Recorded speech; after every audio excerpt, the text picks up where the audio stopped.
The waters off the small Greek island of Antikythera are clear and calm now. But on that morning in the year 1900, they were restless. A storm had just passed, and the sea rolled with heavy swells that glimmered under a pale sky. A group of sponge divers from the island of Simi were making their seasonal journey back toward Crete, their wooden boat creaking with salt and exhaustion. They had no maps, no instruments, only the weight of tradition and instinct to guide them across the Aegean. As the captain anchored near the cliffs of Antikythera, one diver named Elias Stadiatis slipped into the water to test the depth. He descended slowly, his copper helmet reflecting faint light as he sank through layers of blue. The world grew darker and quieter with every meter, until the sea swallowed sound completely. Then, through the gloom, he saw something strange. Not fish, not rock, but shapes. Shapes that did not belong to nature. When he surfaced, he tore off his helmet and gasped. He spoke of dead men and horses lying at the bottom of the sea. The crew thought he had seen ghosts, but curiosity won over fear, and more divers went down. What they found would change the story of human history forever. The wreck lay at a depth of more than 50 meters.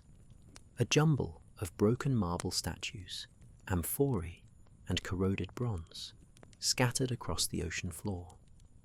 It looked like a ship frozen in its final moment, a trading vessel that had carried the treasures of a vanished world. The divers worked in shifts, their air hoses snaking up to the surface as they hauled fragments of the past from the deep. For days, they brought up statues of gods and heroes, their faces still serene after 2,000 years beneath the waves. But then, one diver surfaced, carrying something different. It was small, a lump of corroded bronze and wood, barely holding together. No one paid much attention. To them, it was just another relic, unremarkable next to the shining marbles. They placed it among the other finds and continued their work. No one could have imagined that within that green crust of corrosion lay the most sophisticated mechanical device of the ancient world, a machine that should not have existed. Months later, when the haul reached the National Museum in Athens, a young archaeologist began to clean the fragments. As he scraped away the centuries of salt and rust, he noticed lines too precise to be natural, tiny, perfect teeth of bronze gears. The fragments fit together like pieces of a broken clock. But that could not be. Clocks, as far as history knew, had not yet been invented. The discovery puzzled everyone who saw it. No inscription explained it. No known civilization could have made it. And yet, the gears turned, designed with precision so fine that it seemed to come from a world far beyond the reach of the ancient past.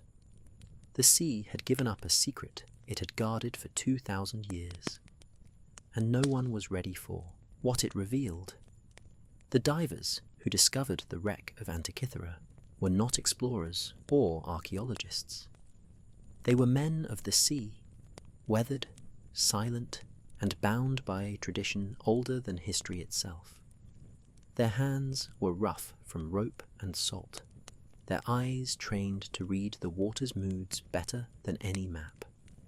They dived not for glory, but for survival, chasing the ocean's hidden wealth in the form of sponges. In those days, diving was perilous. A thick copper helmet, a heavy canvas suit, and a single lifeline of air connected to the surface by hose and hand pump. Each descent was a negotiation with the sea, a balance between courage and breath. The ocean had claimed many before them. But that spring of 1900, it would give something back. Elias Stadiatis was the first to see it, but it was his companion, Dimitrios Kontos, who would lead the recovery. The men of Simi were seasoned divers, but none had ever seen what lay beneath those cliffs. The wreck sprawled across the seabed, silent and immense, its timbers buried under centuries of sand. Bronze statues stared up through the murk, their faces worn smooth by the slow movement of water. Limbs of marble soldiers, shattered amphorae, fragments of a world long gone. It looked like a graveyard of gods. The divers worked tirelessly for weeks, fighting currents and cold.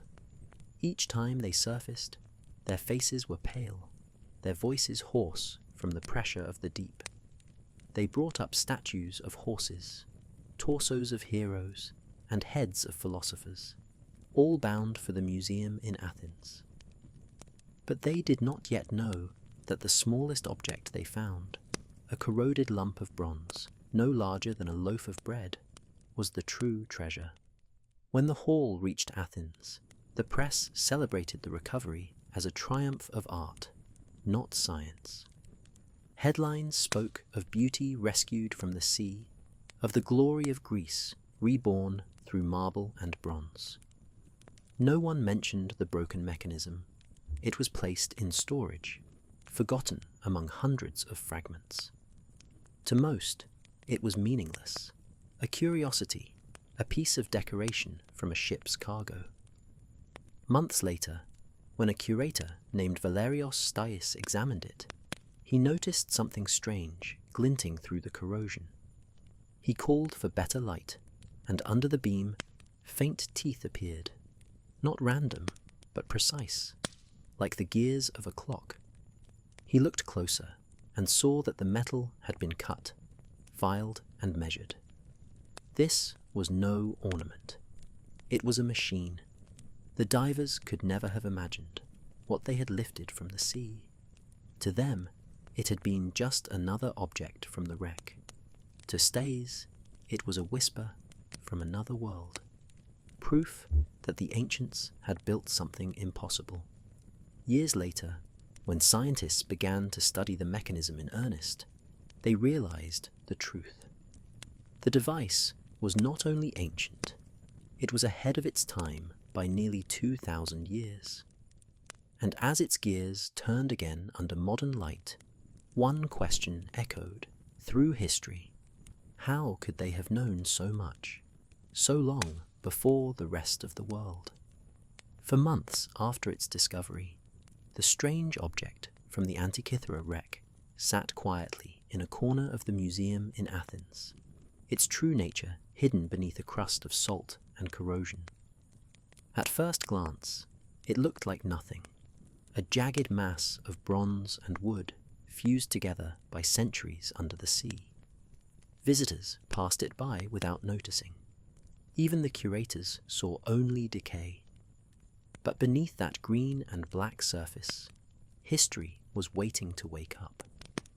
When the conservators began their slow work of cleaning, they noticed details that did not belong to ordinary art. Lines too precise, shapes too deliberate. Tiny metal teeth locked in sequence, gear upon gear, each one made with impossible precision for its age. The fragments were fragile, and every touch risked breaking them forever. So they worked with patience, brushing the corrosion grain by grain until the first inscriptions began to appear. Greek letters, etched faintly into the bronze, still legible despite 2,000 years of silence. Not decoration, instruction. There were numbers, references to celestial bodies, and calculations written in a hand that understood both mathematics and the movement of the heavens. Whoever made this object had built it not for worship, but for knowledge. The fragments were soon identified as belonging to the same machine, at least 30 gears in all, each smaller than a coin, interlocking with near microscopic accuracy. No known tool from the ancient world could have cut metal so finely. No surviving text described anything like it. It was as if the past had skipped forward in time, revealing an invention that belonged to an era far beyond its own. Scientists began to call it the Antikythera mechanism, a name that would come to haunt the study of ancient technology. It was, in essence, a computer made long before computers existed. Turn one handle, and its gears would move in perfect harmony, predicting the motions of the sun, the moon, and the stars. It could forecast eclipses, track planetary cycles, and mark the timing of ancient games like the Olympics, all through a network of bronze wheels, hidden inside a wooden case no larger than a shoebox. For decades, no one understood how it was built or why it had been lost. The machine seemed to mock history itself. How could such complexity appear in an age of spears and parchment, and then vanish for nearly 2,000 years before being reinvented? As the corrosion peeled away, the truth became harder to ignore. This was not a legend or a hoax. It was real, a relic of genius from a forgotten world. A device so advanced that even modern engineers struggled to reproduce it by hand. The bronze gleamed faintly under the museum lights, a heartbeat of metal against the stillness of time. And somewhere, perhaps, the spirit of its unknown maker stirred, knowing that after 2,000 years of silence, his creation had finally been found. When the fragments of the strange machine were finally examined, few were willing to accept what they saw. The scholars of the early 20th century were certain they understood the limits of the ancient world. The Greeks had been philosophers and poets, not engineers of microscopic precision. Yet here was a device that seemed to prove otherwise. Valerios Stais had recognized the first gear teeth in 1902. He presented his finding to colleagues, expecting astonishment. Instead, he was met with disbelief. Some said the gear shapes were coincidence, corrosion forming deceptive patterns. Others claimed the mechanism must have been a modern object that had somehow fallen into the wreck. To accept its authenticity would mean rewriting the entire history of technology. Few were ready for that. For decades, the device gathered dust in storage rooms, its fragments locked away while new wars and crises swept across Europe. It was not until the 1950s that a physicist named Derek de Solla Price brought it back into the light.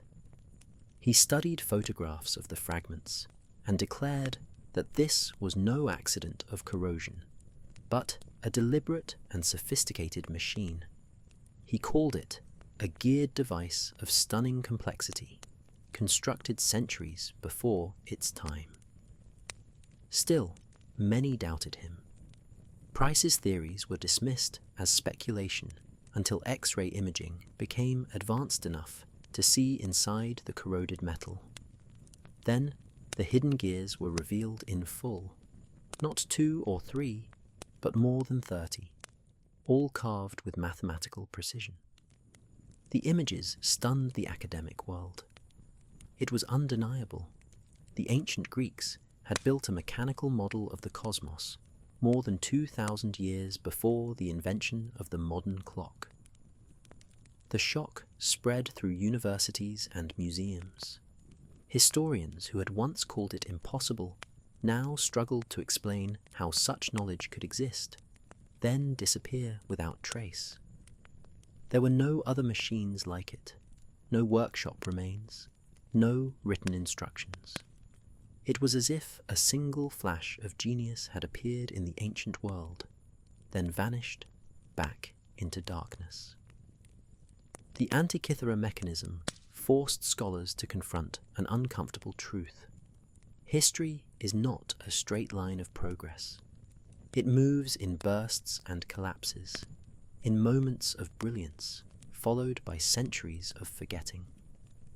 The ancients may have known far more than we have ever imagined, not through magic or myth, but through the same curiosity that drives us still.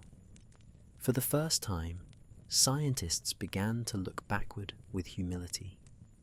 The machine was real, the evidence was there, and the world had to accept that the sea had not only given up a relic, but a challenge to remember that greatness has lived before and can be lost again.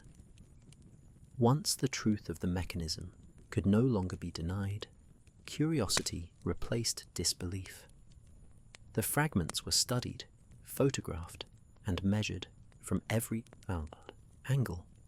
Each new detail revealed another layer of brilliance.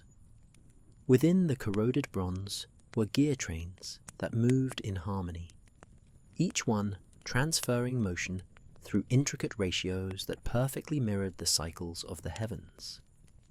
It was a small universe built by human hands. When researchers reconstructed the mechanism digitally, its purpose began to emerge. Turning one handle would move the entire system in motion. On the front dial, small indicators showed the position of the sun and the moon. Another dial tracked the phases of the moon, complete with a small black and silver ball that rotated to show light and shadow.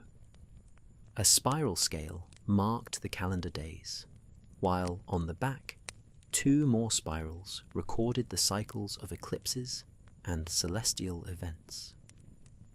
Every gear had meaning. Every motion carried centuries of observation and understanding. No one could say for certain who built it, but many suspected it came from the workshops of Rhodes, or perhaps from a circle of astronomers who followed the teachings of Archimedes. The style of lettering and the mathematical accuracy pointed toward the 2nd century before Christus, a time when Greek scholars were exploring the cosmos with imagination and precision unmatched until the Renaissance. The machine was proof that the boundaries between science and art were once the same.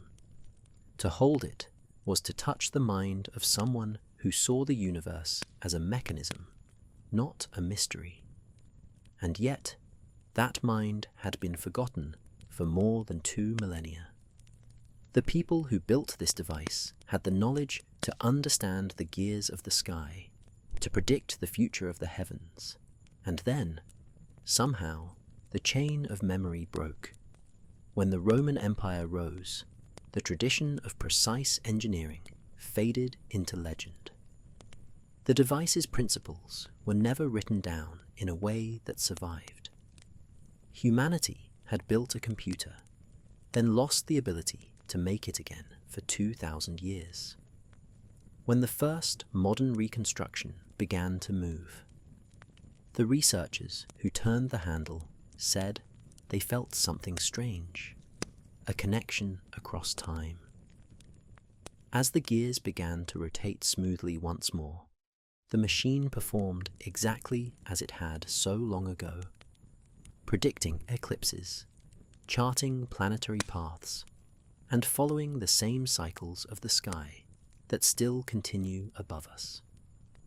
It was as if the universe itself remembered. The discovery changed everything. It reminded the world that progress is fragile, that knowledge can be buried as easily as it is born, and that even the most advanced ideas can vanish into the sea, waiting for someone, someday, to bring them back to light.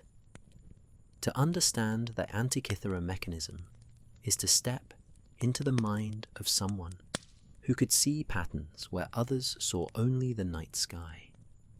The gears inside it were not made by accident. They were the expression of an idea that the heavens could be measured, that time itself could be turned by hand. It was not simply a tool, it was a philosophy built in bronze. When engineers began to study the surviving pieces, they found that each gear carried its own precise ratio. One turned 4 times, while another turned 19.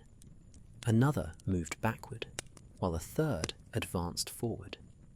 Together, they formed a complex harmony that matched the lunar cycle with the solar year, the same pattern ancient astronomers used to predict eclipses and seasons. To design such a system, its maker would have needed to understand not just observation, but mathematics, mechanics, and celestial rhythm. Every gear tooth was cut by hand, shaped so carefully that modern replicas still struggle to achieve the same smoothness. There was no evidence of machinery, no trace of iron files or lathes advanced enough for the task. Only bronze, carved with patience, precision, and purpose. Whoever built it worked not for glory, but for the quiet satisfaction of knowing the sky could be understood through motion. As scholars reconstructed the layout, they began to see the beauty of its logic. The front face displayed the zodiac and the ancient Egyptian calendar. The back held spirals that tracked the Saros cycle of eclipses, each turn representing centuries of recorded observation. There were inscriptions noting phases of the moon, rising stars, and even the timing of sacred festivals. The more they learned, the clearer it became that the machine was not just an astronomical tool, it was a reflection of how its creator viewed the universe: orderly, predictable, divine in design. The ancient Greeks spoke often of cosmos, a word that meant both order and beauty. To them, the heavens were not chaos, but an elegant structure governed by harmony and number. The Antikythera mechanism embodied that belief more perfectly than any poem or temple ever could. It was a song of gears that sang the rhythm of creation. To imagine its maker is to picture a person standing at the threshold between mystery and science, between myth and mechanism. He would have known the stories of gods moving through the stars, but he would have also known that their journeys followed rules, gears in the great clock of the cosmos. In building his machine, he translated myth into motion and wonder into calculation. And when it was finished, when the handle turned and the dials began to move, he must have felt something few ever have: the sensation of holding the heavens in his hands. The closer scientists looked at the Antikythera mechanism, the more its construction defied belief. Each gear, each plate, each inscription spoke of a level of craftsmanship that did not seem to belong to its era. For centuries, historians had believed that mechanical engineering began with the great clocks of medieval Europe. Yet here was a device that made those early machines look crude by comparison. And it had been built more than 1,000 years before their time. The fragments revealed gears so precisely cut that the smallest error would have thrown the entire system out of alignment. There was no sign of mass production, no evidence of workshops filled with identical tools. This was the work of one, or perhaps a small group of artisans who understood not only how to build, but why every ratio mattered. Their measurements were consistent with the accuracy of a modern watchmaker. And they had achieved this without steel, without electricity, and without machines to guide their hands. Bronze was their medium, but geometry was their language. The teeth of each wheel were designed to mesh perfectly, each angle calculated to maintain smooth motion. When modern replicas were built, the engineers discovered that even a single degree of misalignment would jam the entire device. To craft something so exact required an understanding of materials, tension, and mathematics far ahead of its time. It also required vision. The maker had to imagine the entire system before a single piece was forged. Every gear had to serve a purpose within a greater whole. It was architecture in miniature, a temple to time itself, built not of stone but of motion. Its beauty lay not only in its precision, but in its purpose, to mirror the sky in a form the human hand could turn. Some scholars have speculated that the mechanism may have come from the circle of Archimedes, the great mind of Syracuse. He was known to have built celestial models, devices that could demonstrate the movements of the planets. When the Romans conquered his city, they were said to have marveled at one of his machines, a sphere that imitated the heavens. Perhaps the Antikythera mechanism was a descendant of that lost tradition, a surviving echo of a lineage of invention erased by time. Whatever its origin, it forces us to reconsider the boundaries of ancient knowledge. It suggests that advanced engineering did not emerge suddenly in the modern age, but had been discovered, perfected, and forgotten long ago. The ancients had looked up at the same stars as we do now, but they had not merely worshipped them. They had measured them, predicted them, and turned their rhythm into motion. In its quiet gears lies a truth that humbles the modern mind. The past was not as primitive as we imagine. Sometimes, progress is not a straight line, but a circle, a wheel that turns, stops, and turns again. When modern researchers began to trace the markings etched into the mechanism's bronze, they realized they were not looking at art, but at language, a language made of ratios, motion, and order. Every tooth, every circle, every groove carried meaning. It was communication through mechanics, a way of speaking to the heavens with metal instead of words. The inscriptions on the surviving fragments were faint but deliberate. They listed months, zodiac signs, and numbers that matched celestial cycles known to ancient astronomers. These were not decorative engravings. They were mathematical sentences, instructions to translate the sky into turning gears. The more the scientists read, the more they understood that the builder of the device had created something both simple and profound.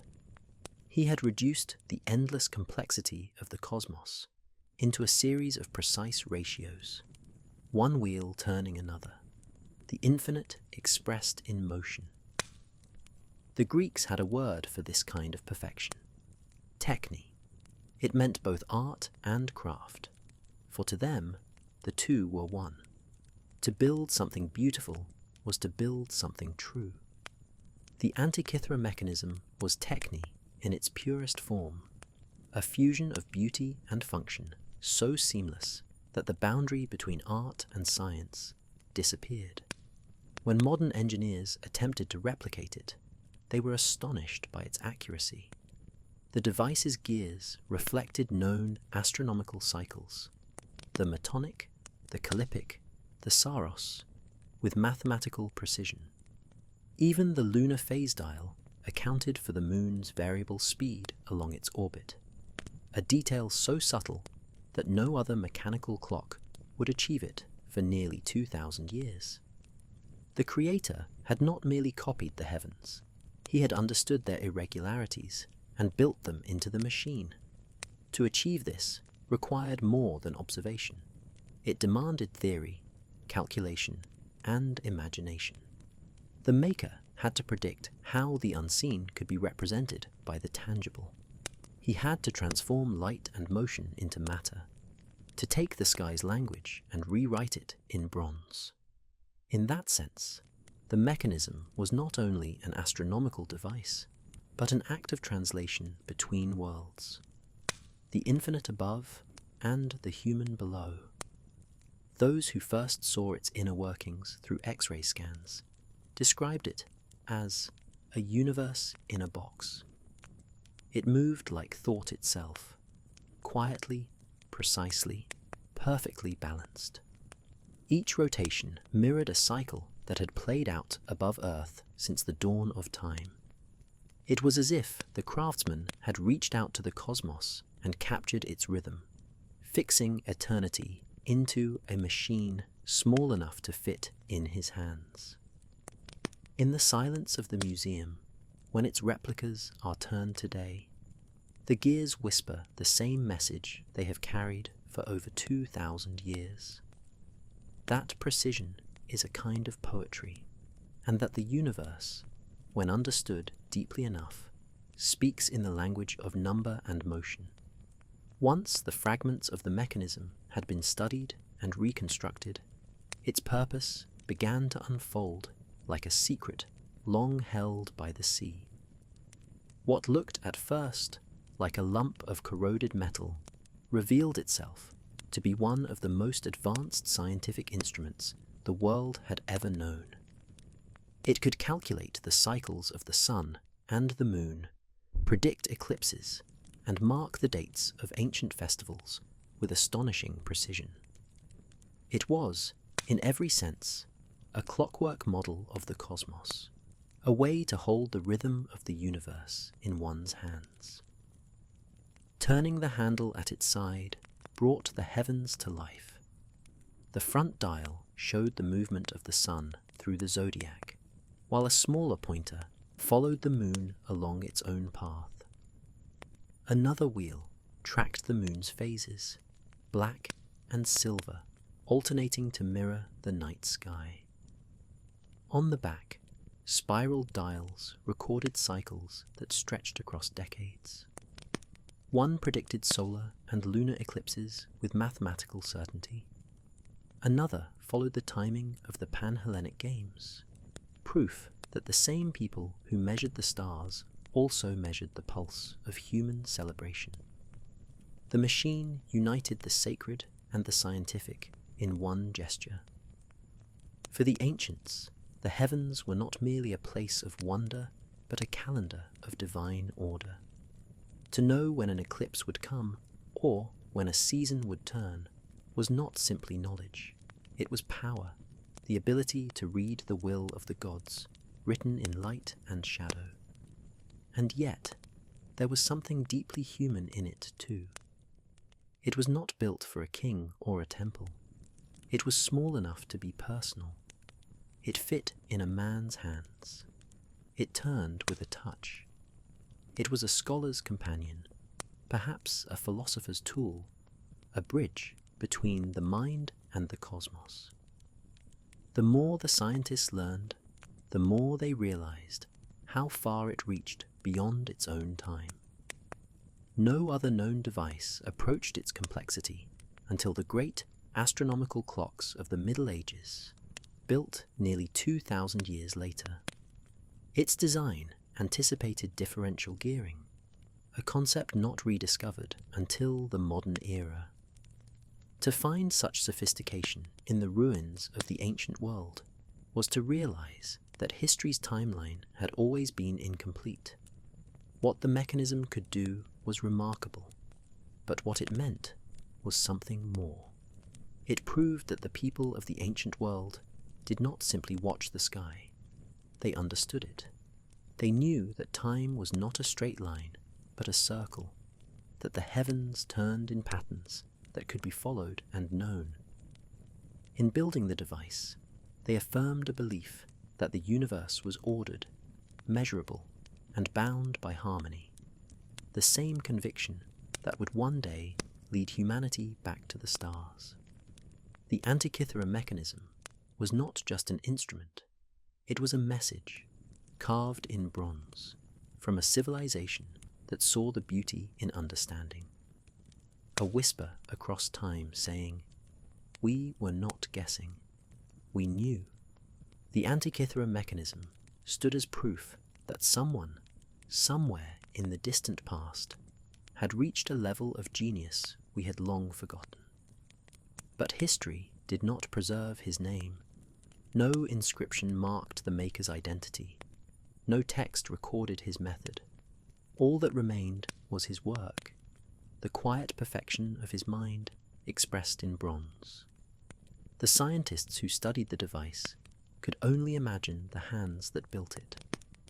He must have been part mathematician, part craftsman, and part philosopher. He would have lived in a world still ruled by myth, but already reaching toward reason. Perhaps he studied under astronomers in Rhodes or Alexandria, where Greek thought and Egyptian knowledge met in the pursuit of understanding the sky. Perhaps he had access to scrolls that no longer exist, to data gathered by generations of observers who had charted the movement of every visible planet. Whoever he was, he stood at the edge of an age that was about to vanish. To build such a device required not only intelligence, but courage. It meant daring to model the universe in human terms, to take the divine order of the heavens and translate it into gear ratios and rotations.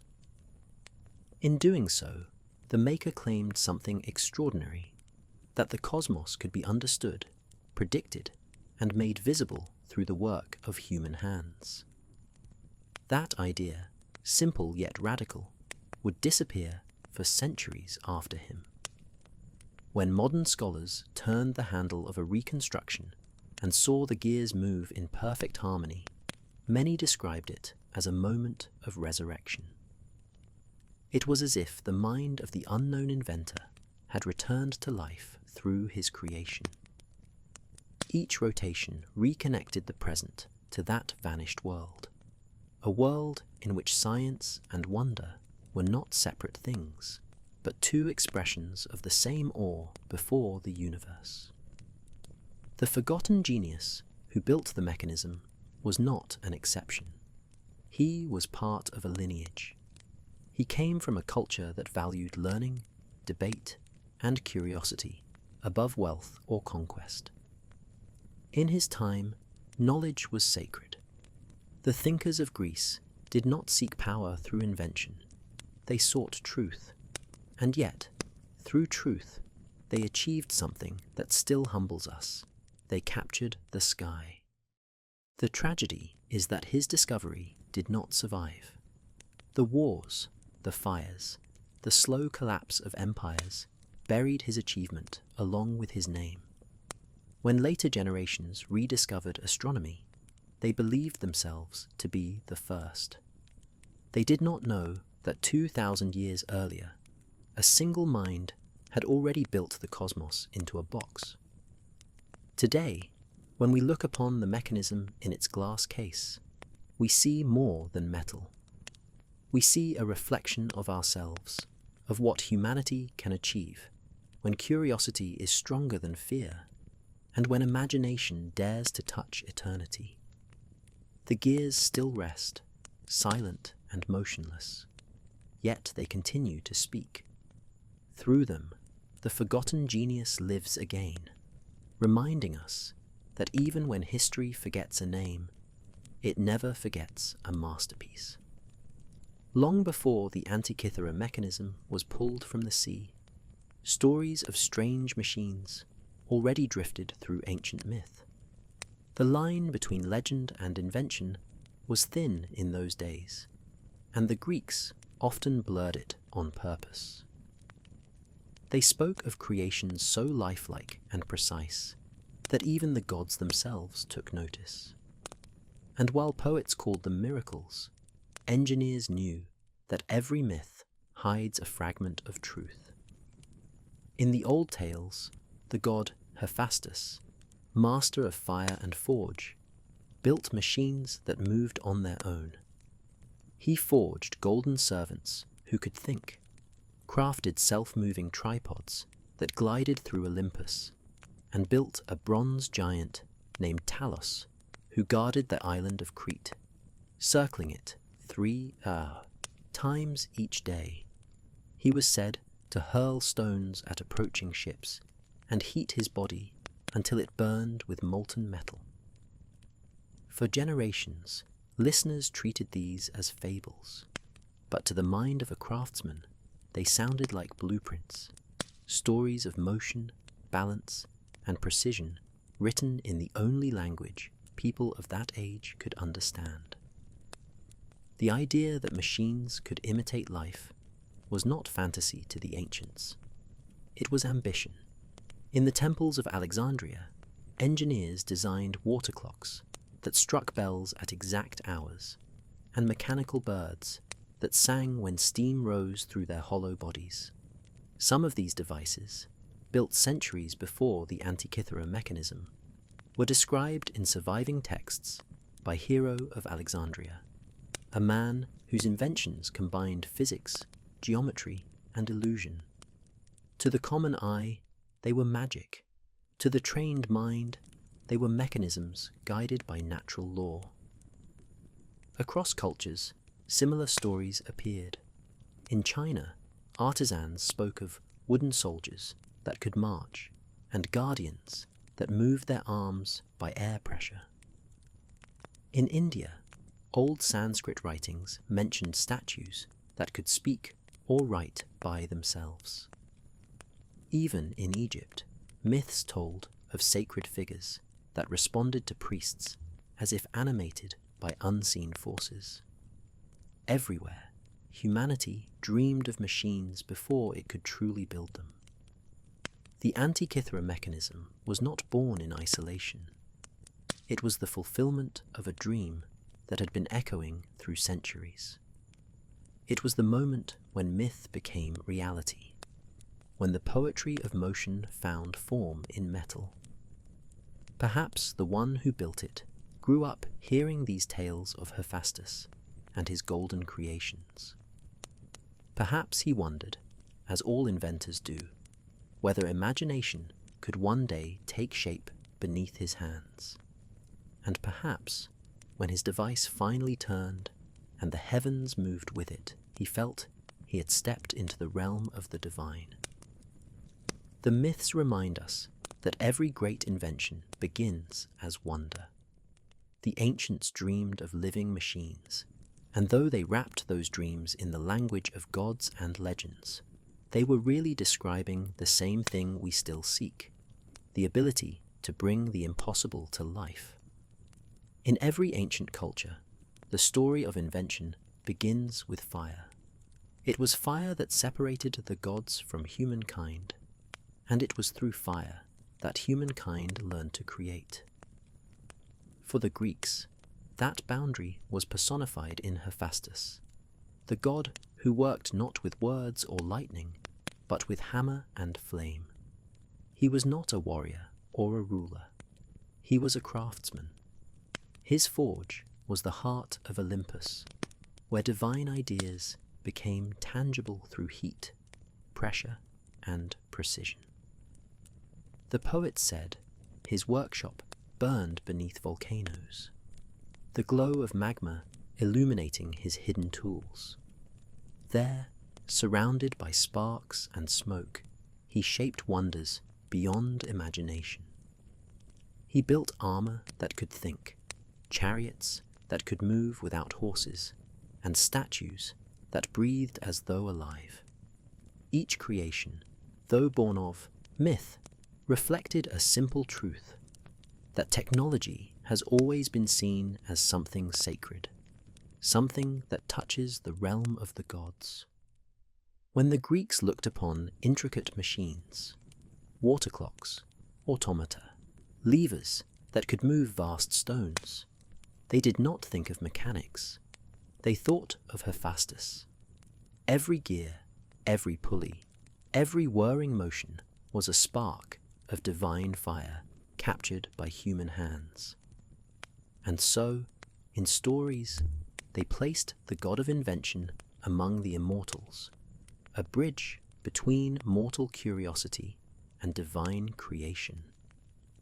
It is tempting to think of these tales as pure imagination, but the echoes of real engineering can be felt within them. The temple doors that opened on their own, the statues that poured wine, the self-moving altars that burned without visible flame. These were not only legends, they were demonstrations of early science, powered by air, water, and heat. The ancients wrapped them in myth, because myth was how truth survived. What could not yet be explained was told as story, and through story, preserved. Hephaestus represented more than craftsmanship. He was the symbol of knowledge that required pain and patience. In every myth, he is scarred, limping, marked by his work. Creation was not effortless, even for the divine.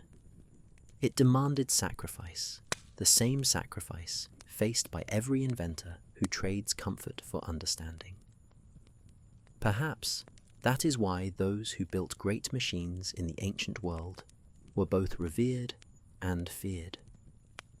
To imitate the work of gods was to walk close to danger.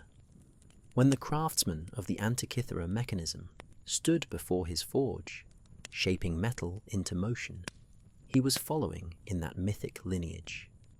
He was the heir of Hephaestus, turning fire into form, mystery into mechanism. His workshop might not have been a volcano, but in its glow, the same transformation occurred. Imagination became matter, and thought became movement. The gods, the stories say, created man from clay and flame. The craftsmen of the ancient world returned the favor.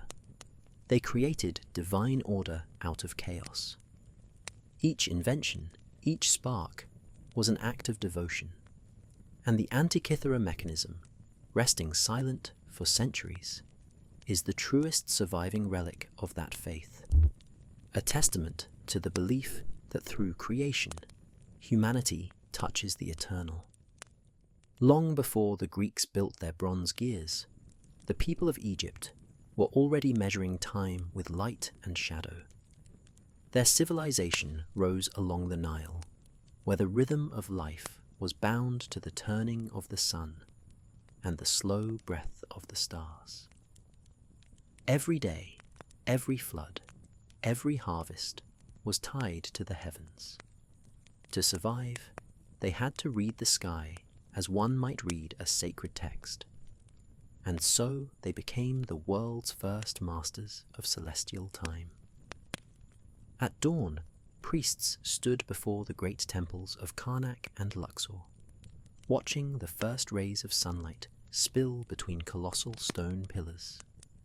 These temples were not built at random.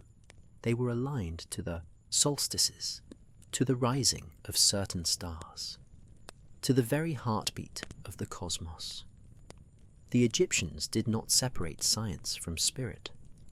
For them, to measure time was to speak with the gods.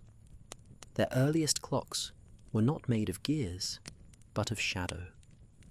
The obelisks that still pierce the sky were more than monuments. They were instruments. As the sun moved across the horizon, the shifting shadow marked the hours of the day. In the cool of night, they turned their eyes upward. The stars that circled near the pole, eternal and unsetting, became the foundation of their calendars. They noticed that one star, Sirius, vanished for 70 days each year, only to rise again before the annual flooding of the Nile.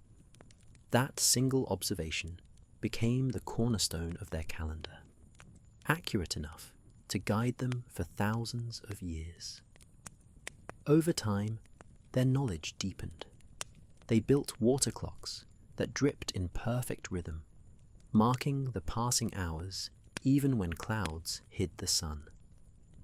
They carved scales into stone basins, counting time by the steady fall of water. These devices, though simple compared to later machines, carried the same intention as the Antikythera mechanism, to make the movements of the universe visible and predictable. In their hieroglyphs, time was not an enemy to be conquered, but a cycle to be understood. They believed the soul, like the sun, would die and rise again. To them, every rotation, every season, every flood was part of an endless pattern that spoke of order in the midst of chaos. And within that order, they saw divinity. When Greek scholars later studied in Egypt, they inherited this reverence for the stars. The wisdom of the Nile flowed quietly into the libraries of Alexandria, where philosophers began to translate ancient intuition into mathematics.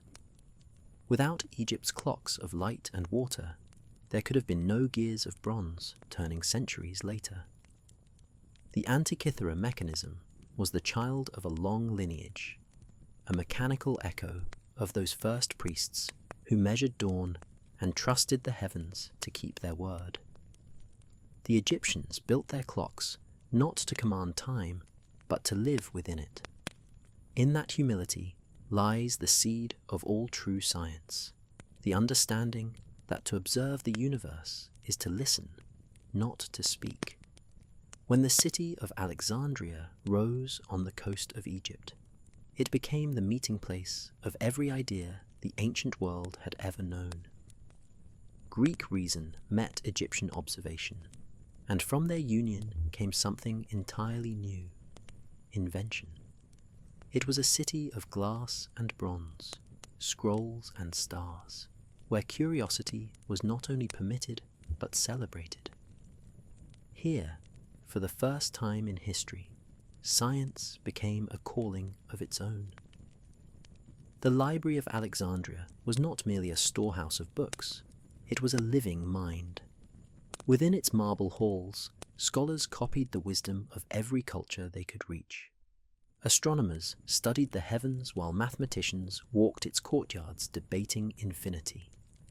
In the workshops beside the harbour, engineers built devices that blurred the boundary between nature and art.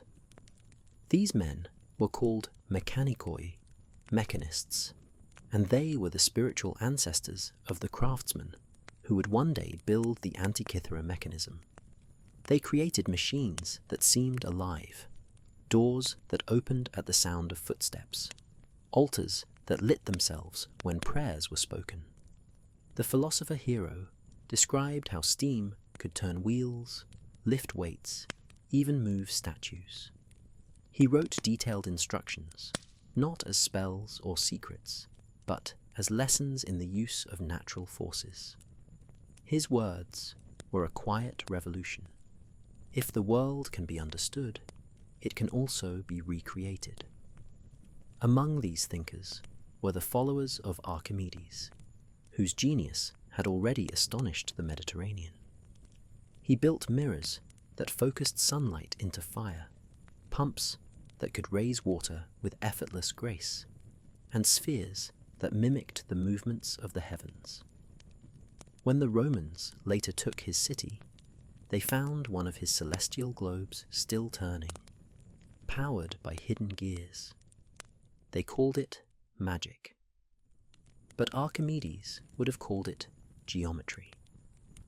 Alexandria was the bridge between myth and mathematics. Its engineers believed that the universe was not ruled by chance, but by principle. They studied proportion, balance, and harmony, not just in art, but in motion. When they looked at the stars, they saw not distant fires, but a clock so vast it could only be divine. Their task was to imitate it, to build in miniature what the cosmos performed in grand silence. Out of that spirit came the first prototypes of mechanisms, rotating spheres, astronomical indicators, water-driven automata. The Antikythera mechanism may have been their culmination, a final masterpiece forged before the light of Alexandria dimmed forever. When fire consumed the great library, countless inventions perished with it. But knowledge has a way of surviving in fragments.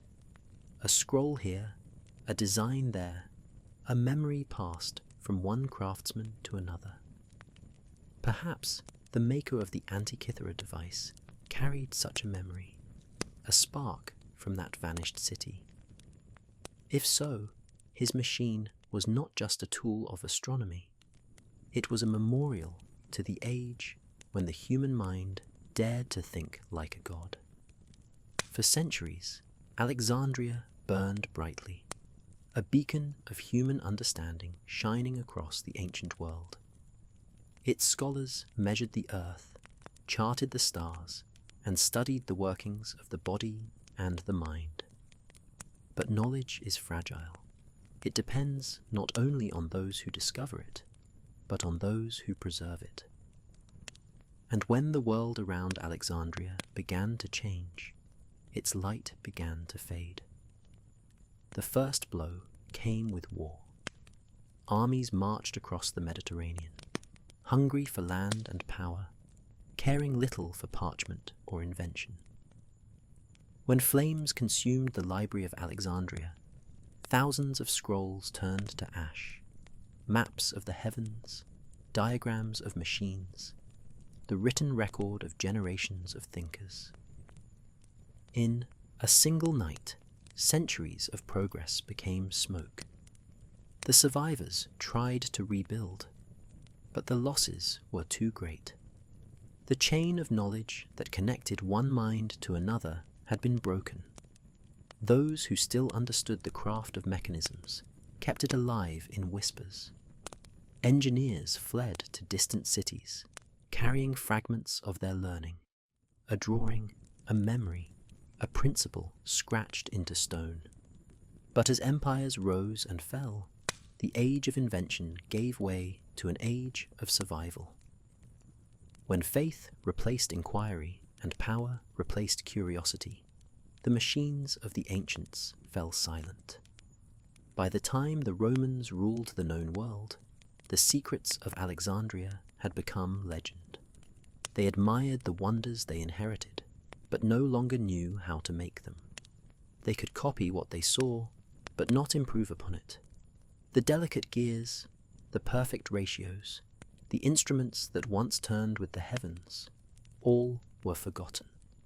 The few devices that remained were treated as marvels or relics, not tools of understanding.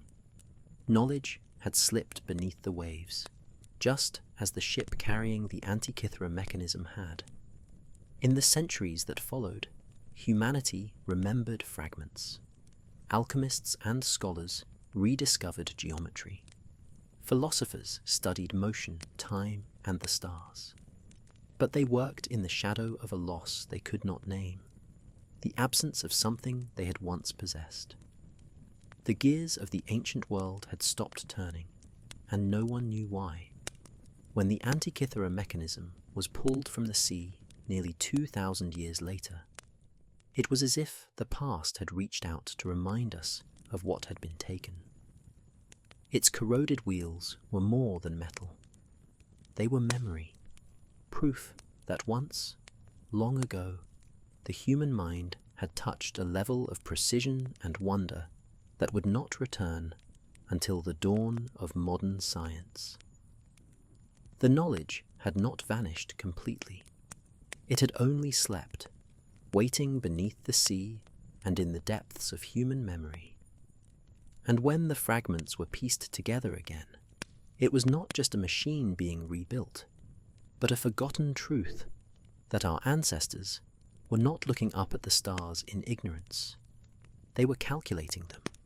When the scientists of the modern world finally turned their full attention to the corroded fragments from the Antikythera wreck, they were peering not only into metal, but into time itself. For decades, the mechanism had resisted understanding. Its gears were too delicate, its inscriptions too faint, its purpose too strange to fit within the boundaries of known history. But one by one, the layers of mystery began to peel away. The first great breakthrough came in the middle of the 20th century, when new imaging techniques allowed scholars to see beneath the corrosion. The X-ray beams revealed the inner heart of the machine. 30 bronze gears, some no larger than coins, each cut with extraordinary precision. It was like opening a chest within which the mind of the ancient world still turned, perfectly preserved in silence. The researchers began to trace each tooth, mapping how one gear connected to another.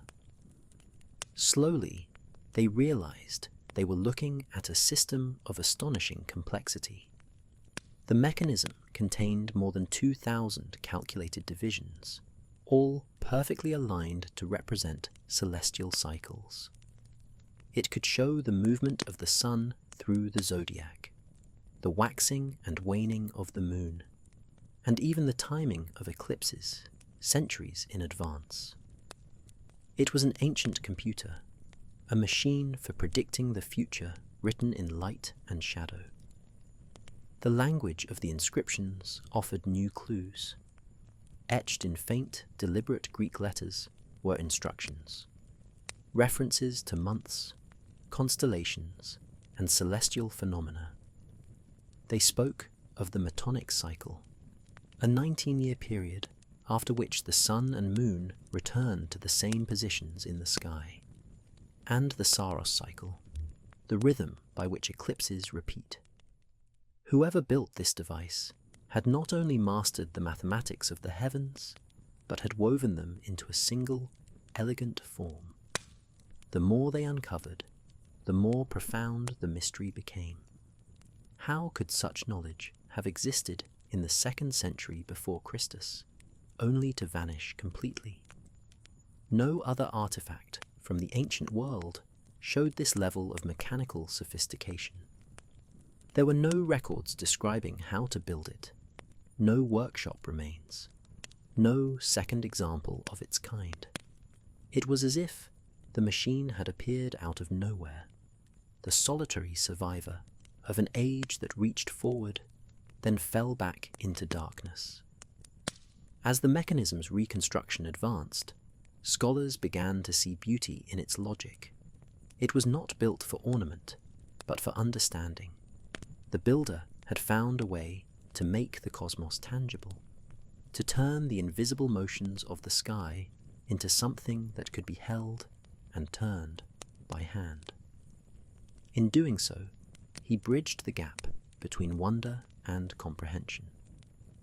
When the first replica finally came to life, its gears moving in quiet perfection, those who watched it felt something beyond scientific satisfaction.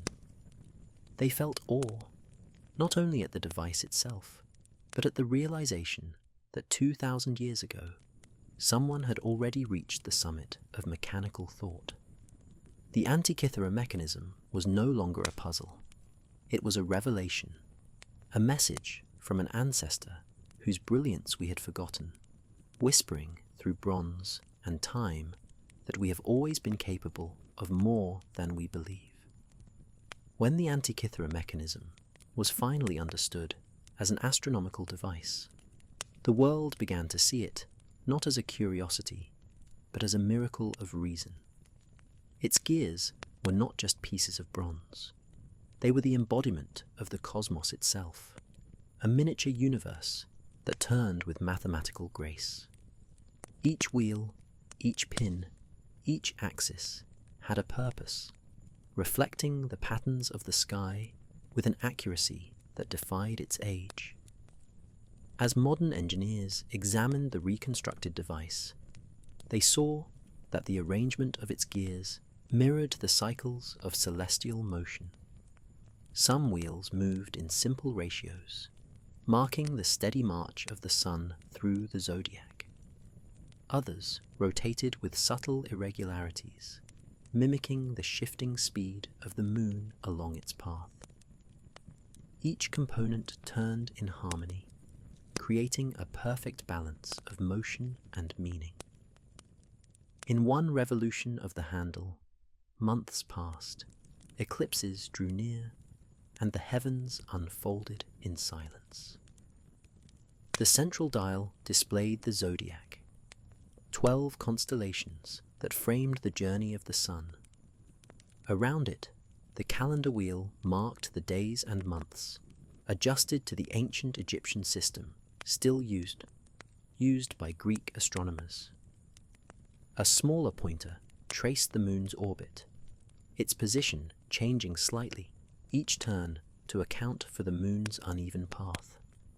Another dial displayed its phases, alternating black and silver to show waxing and waning light. The machine transformed abstract cycles into visible motion, turning time itself into a dance of bronze. On the back of the mechanism were 2 spiral dials, each inscribed with hundreds of tiny markings. The upper spiral tracked the Metonic cycle, 19 years of lunar phases, while the lower recorded the Saros cycle, the rhythm of eclipses that repeated every 18 years. Small pointers moved across these spirals like hands on a sacred clock, predicting the moments when the sun and moon would align. To those who first built and used it, these were not merely calculations. They were signs, moments when the heavens opened and the divine became visible. The deeper the scientists studied, the more they realized how astonishingly advanced the gearing was. It employed complex mathematics, including epicyclic motion, gears within gears, turning on tilted axes to simulate planetary movement. Such engineering would not appear again until the great astronomical clocks of the Renaissance. It was as though an entire branch of mechanical science had appeared, reached perfection, and then vanished from memory. In the quiet of the laboratory, when the replica's handle was turned and the gears began to move, it was easy to forget that this machine was made 2,000 years ago. Its motion was smooth, its purpose clear, its logic flawless. It was not the product of myth or magic, but of intellect, a mind that saw the heavens not as mystery, but as a system waiting to be understood. The ancients did not simply watch the stars. They listened to them, measured them, and turned their song into motion. And in the soft rhythm of the mechanism's gears, that song still plays, a melody of numbers, light and time, written in bronze by a civilization that understood the sky more deeply than we ever imagined. Every civilization builds its life around time. Without it, there can be no harvest, no ceremony, no sense of order in a world that is always changing. For the people who once used the Antikythera mechanism, time was not something to be measured by sand or shadow. It was something to be understood through the movement of the heavens. Their calendar was not a tool of survival alone, but a map of existence itself. When the mechanism was reconstructed, one of its greatest revelations was that it contained a complete calendar, not just of days and months, but of cycles that spanned generations. The outer dial, inscribed with Greek letters, divided the year into the familiar 12 months of their world, each tied to constellations and festivals. But the deeper one looked, the more profound the system became. It accounted for the subtle misalignment between solar and lunar time, using gears to reconcile 2 rhythms that had puzzled scholars for millennia. In one device, the builder had captured the unity of earth and sky. The calendar spoke a language of precision that would not be heard again until the invention of modern astronomy. Its builders had noticed what few before them dared to measure, that the heavens, though vast and divine, could be predicted with extraordinary accuracy. Eclipses did not come by chance. The seasons did not drift endlessly. Every movement followed a pattern, and those patterns could be known. To turn the mechanism was to see the future unfold, one rotation at a time. But this was no ordinary calendar. It was not designed only for farmers or sailors. It was built for philosophers. Its cycles reached beyond the daily needs of life into the mysteries of eternity. The Metonic spiral showed how sun and moon realigned every 19 years, a rhythm that echoed the ancient belief in the return of ages. The Saros spiral, recording the recurrence of eclipses every 18 years, hinted at the cosmic balance between light and shadow. And above them, the zodiac dial traced the eternal journey of the soul through the stars. In these interlocking systems, one can sense the worldview of the ancients. They did not see time as a line, but as a wheel. Life, death, and rebirth were all part of a single turning. Just as the gears of the mechanism revolved endlessly, carrying with them the heavens themselves. It was a calendar, not of years, but of worlds. Every cycle was both an ending and a beginning. When modern scientists turned the handle and watched the pointers sweep across the dials, they saw what their ancestors had once seen, the illusion of eternity, contained within motion. For the builders of the mechanism, this was not a machine of prediction alone. It was a meditation. To study its gears was to remember that the universe is a circle, and that all things, even knowledge, return in time. The calendar of forgotten worlds still turns, though the civilization that built it has long since vanished. Its purpose endures as a quiet reminder that our ancestors did not merely count the days. They sought to understand the rhythm of creation itself. Among all the discoveries hidden within the Antikythera mechanism, one feature stood above the rest. It was the most haunting, the most mysterious, and perhaps the most powerful of all, the ability to predict the darkening of the sun and the shadow of the moon. The builders of this ancient device had created a machine that could foresee eclipses long before they occurred, turning the unpredictable into something known. In a world ruled by gods and omens, that knowledge was nothing short of divine. The lower spiral on the back of the mechanism held the secret. It was marked by small Greek letters arranged along a winding path, each position representing a cycle of 223 lunar months, what astronomers now call the Saros cycle. Every 18 years, 11 days, and 8 hours, the Earth, Moon, and Sun align almost perfectly, bringing about the same sequence of eclipses. To record such precision in bronze required centuries of patient observation. Generations must have watched the sky, charted every shadow that crossed the moon, every moment the sun dimmed, until the pattern became undeniable. Then, one mind had the vision to translate that rhythm into gears. When the mechanism's handle was turned, the pointer on the spiral moved along the path of time, marking the future. Inscriptions noted the kind of eclipse to expect, whether the shadow would fall by day or night, whether the sun would dim or the moon would redden. Some even indicated the color of the event, using simple symbols to describe the heavens in motion. It was a map not only of what had been, but of what was yet to come. In the ancient world, eclipses were moments of terror and wonder. Kings halted wars when the sun vanished without warning. Priests declared them signs from the gods. But the builder of the mechanism had stripped away the fear. He understood that what seemed miraculous was governed by order. To predict an eclipse was to see through the veil of superstition and glimpse the true mechanics of the cosmos. It was science in its purest form, knowledge that transformed awe into understanding.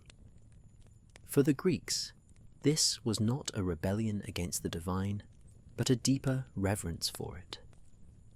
The ability to foresee the movements of the heavens was itself an act of devotion, a way to honor the intelligence woven into the universe. To them, truth was sacred, and the harmony of the stars was the language of the gods. In building the eclipse predictor, they believed they were not defying the divine, but participating in it. When modern scientists watched the reconstructed device mark the dates of ancient eclipses with flawless accuracy, they felt the same shiver that must have touched those long-ago astronomers. The machine did not just measure time, it tamed it.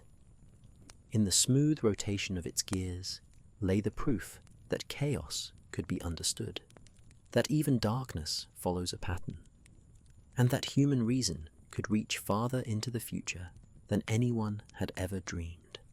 When the builders of the Antikythera mechanism looked up at the night sky, they did not see mystery alone. They saw pattern, motion, and meaning written in light.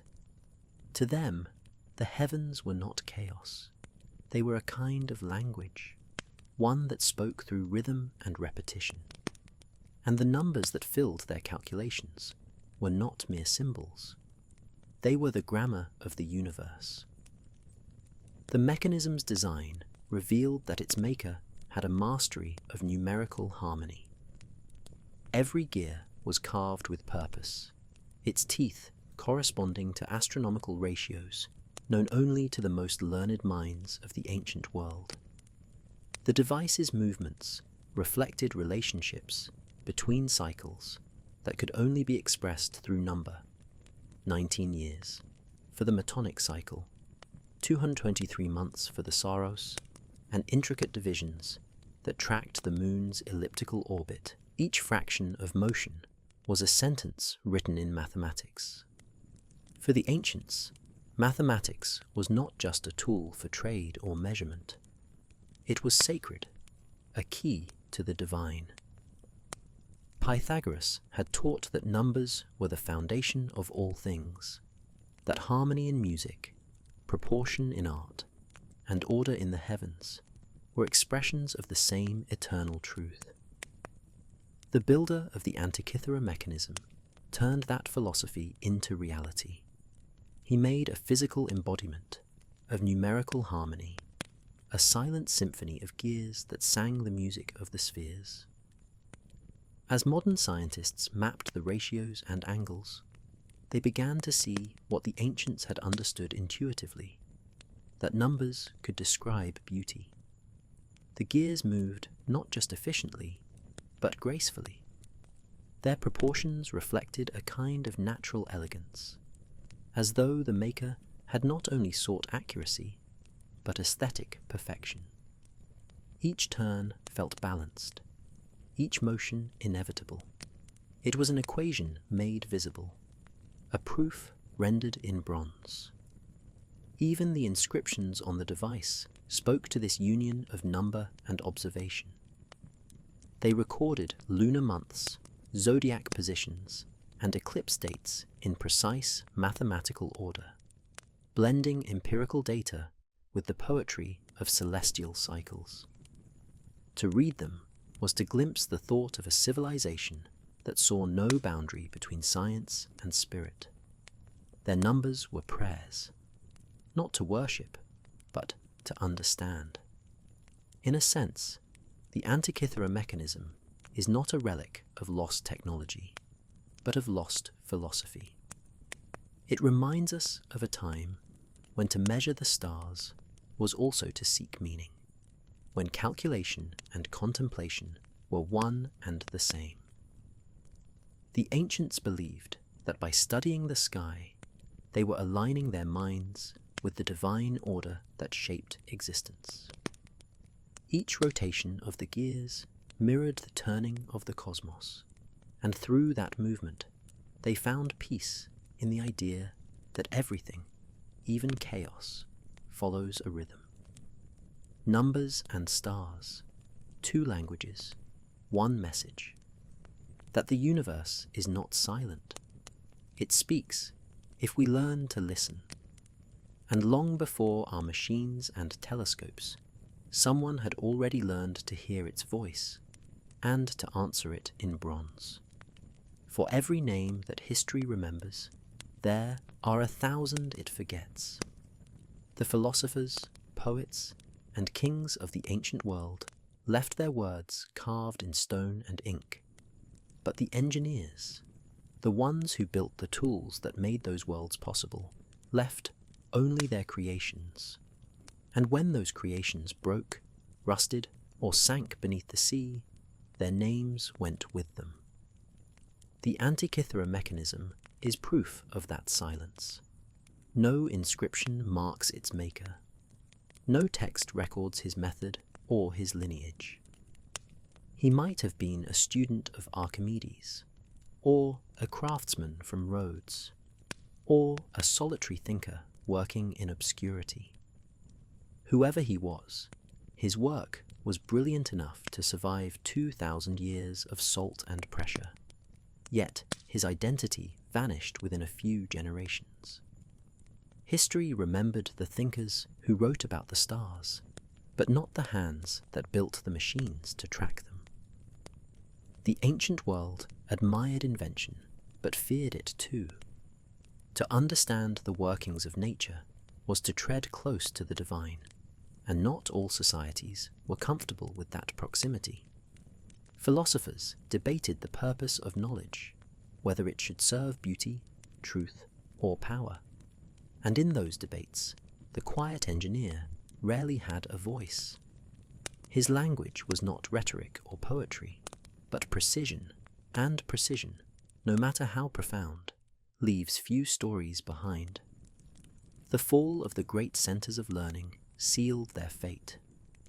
When war consumed Alexandria and Syracuse, the engineers scattered or perished. Their tools were looted, their scrolls burned. In later centuries, as empires rose and fell, practical knowledge was dismissed as labor, not art. The builders of mechanisms were replaced by scribes and priests, and invention gave way to preservation. Humanity began to remember what was already known, instead of imagining what might be. There are hints of those lost minds scattered through surviving texts. Writers mention self-moving globes, talking statues, and devices that charted the movements of planets. Most modern readers assumed these were exaggerations, but the Antikythera mechanism suggests otherwise. It stands as quiet testimony that such genius existed, that there were once people who understood motion, ratio, and harmony in ways we are only beginning to rediscover. To forget them is to forget a part of ourselves. For every discovery we make today, there is an echo of something already known, something buried not by ignorance, but by time. The engineers of the ancient world did not fail. They were erased by the fragility of memory. Their machines fell silent, their metals corroded, their knowledge dissolved into myth. And yet, their work still speaks.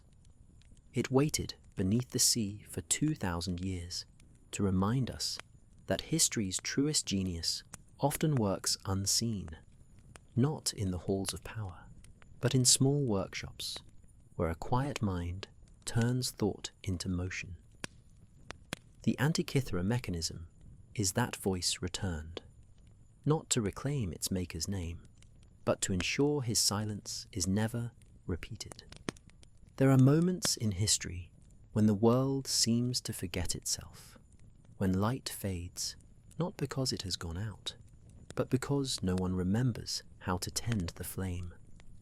The burning of knowledge is one of humanity's oldest tragedies, repeated so often that it feels almost deliberate, as though each age must destroy what the one before it has built. For the story of the Antikythera mechanism is not only about discovery, it is about loss.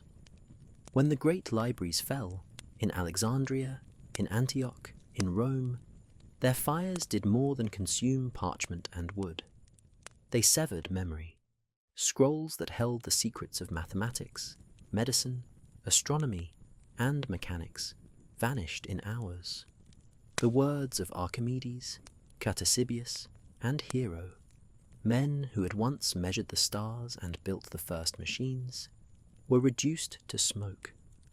The world became smaller overnight, and the silence that followed lasted for centuries. Those who survived the destruction tried to preserve what they could, copying fragments by hand, passing them from scholar to scholar.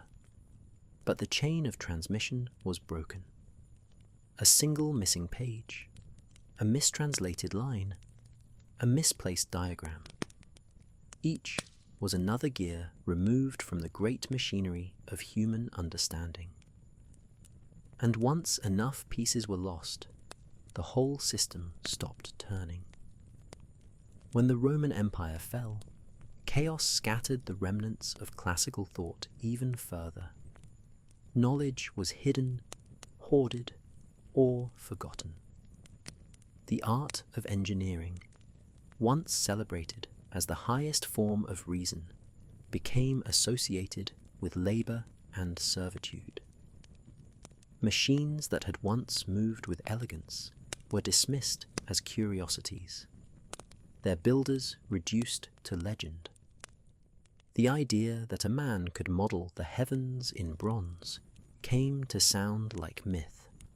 The fires did not only burn libraries, they burned confidence, the belief that humanity could understand the universe through reason alone. For centuries, faith replaced curiosity as the foundation of certainty. The sky was no longer a system to be measured, but a mystery to be feared.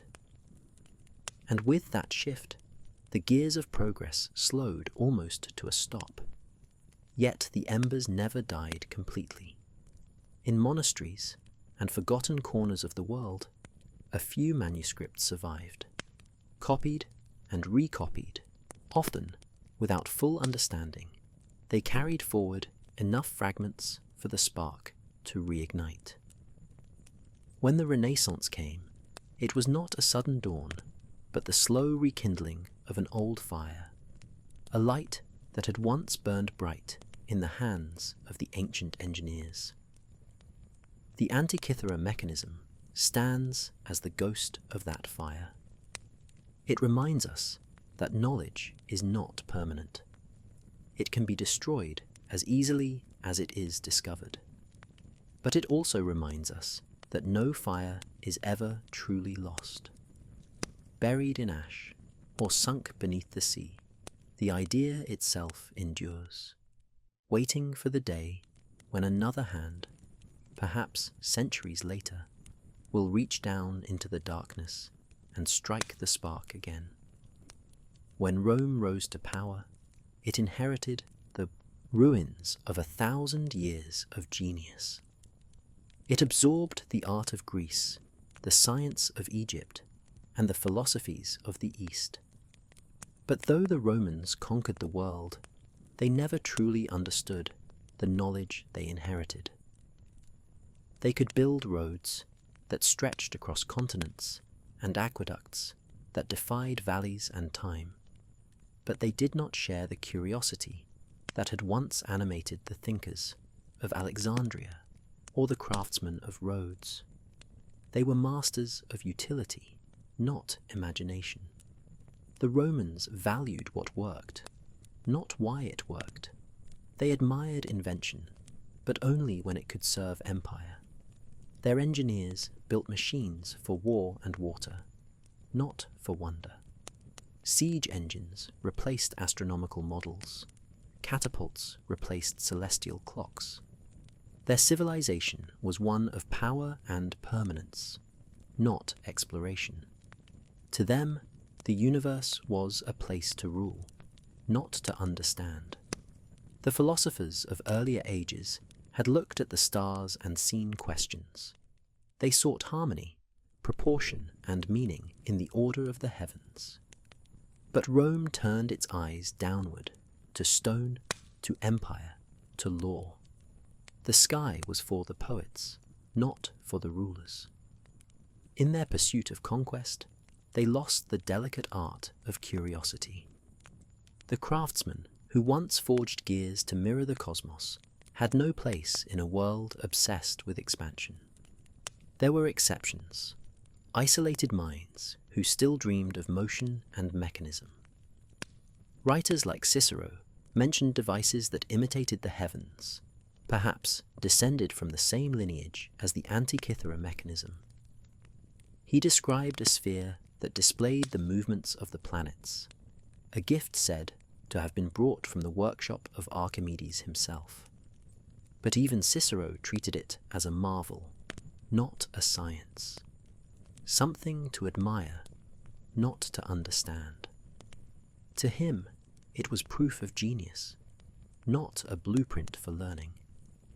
And so, the Romans kept what they could not comprehend. They preserved the shells of ideas without the spirit that had created them. Temples stood where the ancients had studied the stars, but no new machines emerged to follow the old ones.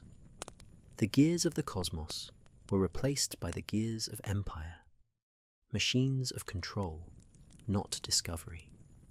In time, even those who remembered how to make such things were gone. When the empire finally crumbled, it left behind monuments of stone, but no living memory of its borrowed knowledge.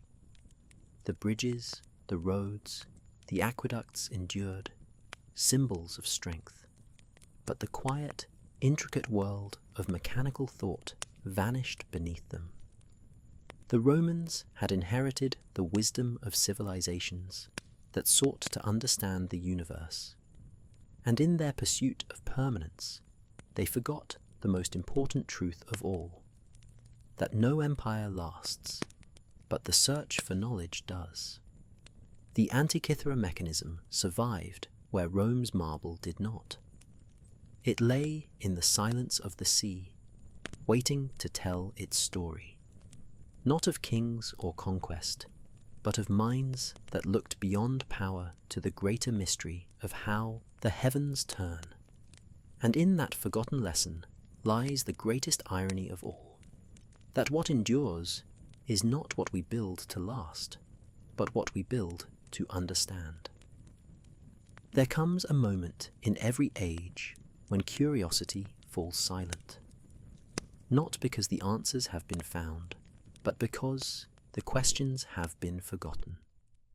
After the fall of Rome, the world entered such a silence. The gears of progress that had once turned in Greece, and Alexandria came to a halt, and humanity, for the first time in centuries, looked inward instead of upward. The stars still moved above, but few were watching. The collapse of the old world left people clinging to survival. Empires fractured, trade routes vanished, and with them went the flow of ideas that had once bound continents together. The engineers and astronomers who had once built wonders now found no patrons, no workshops, no libraries. The art of invention was replaced by the art of endurance.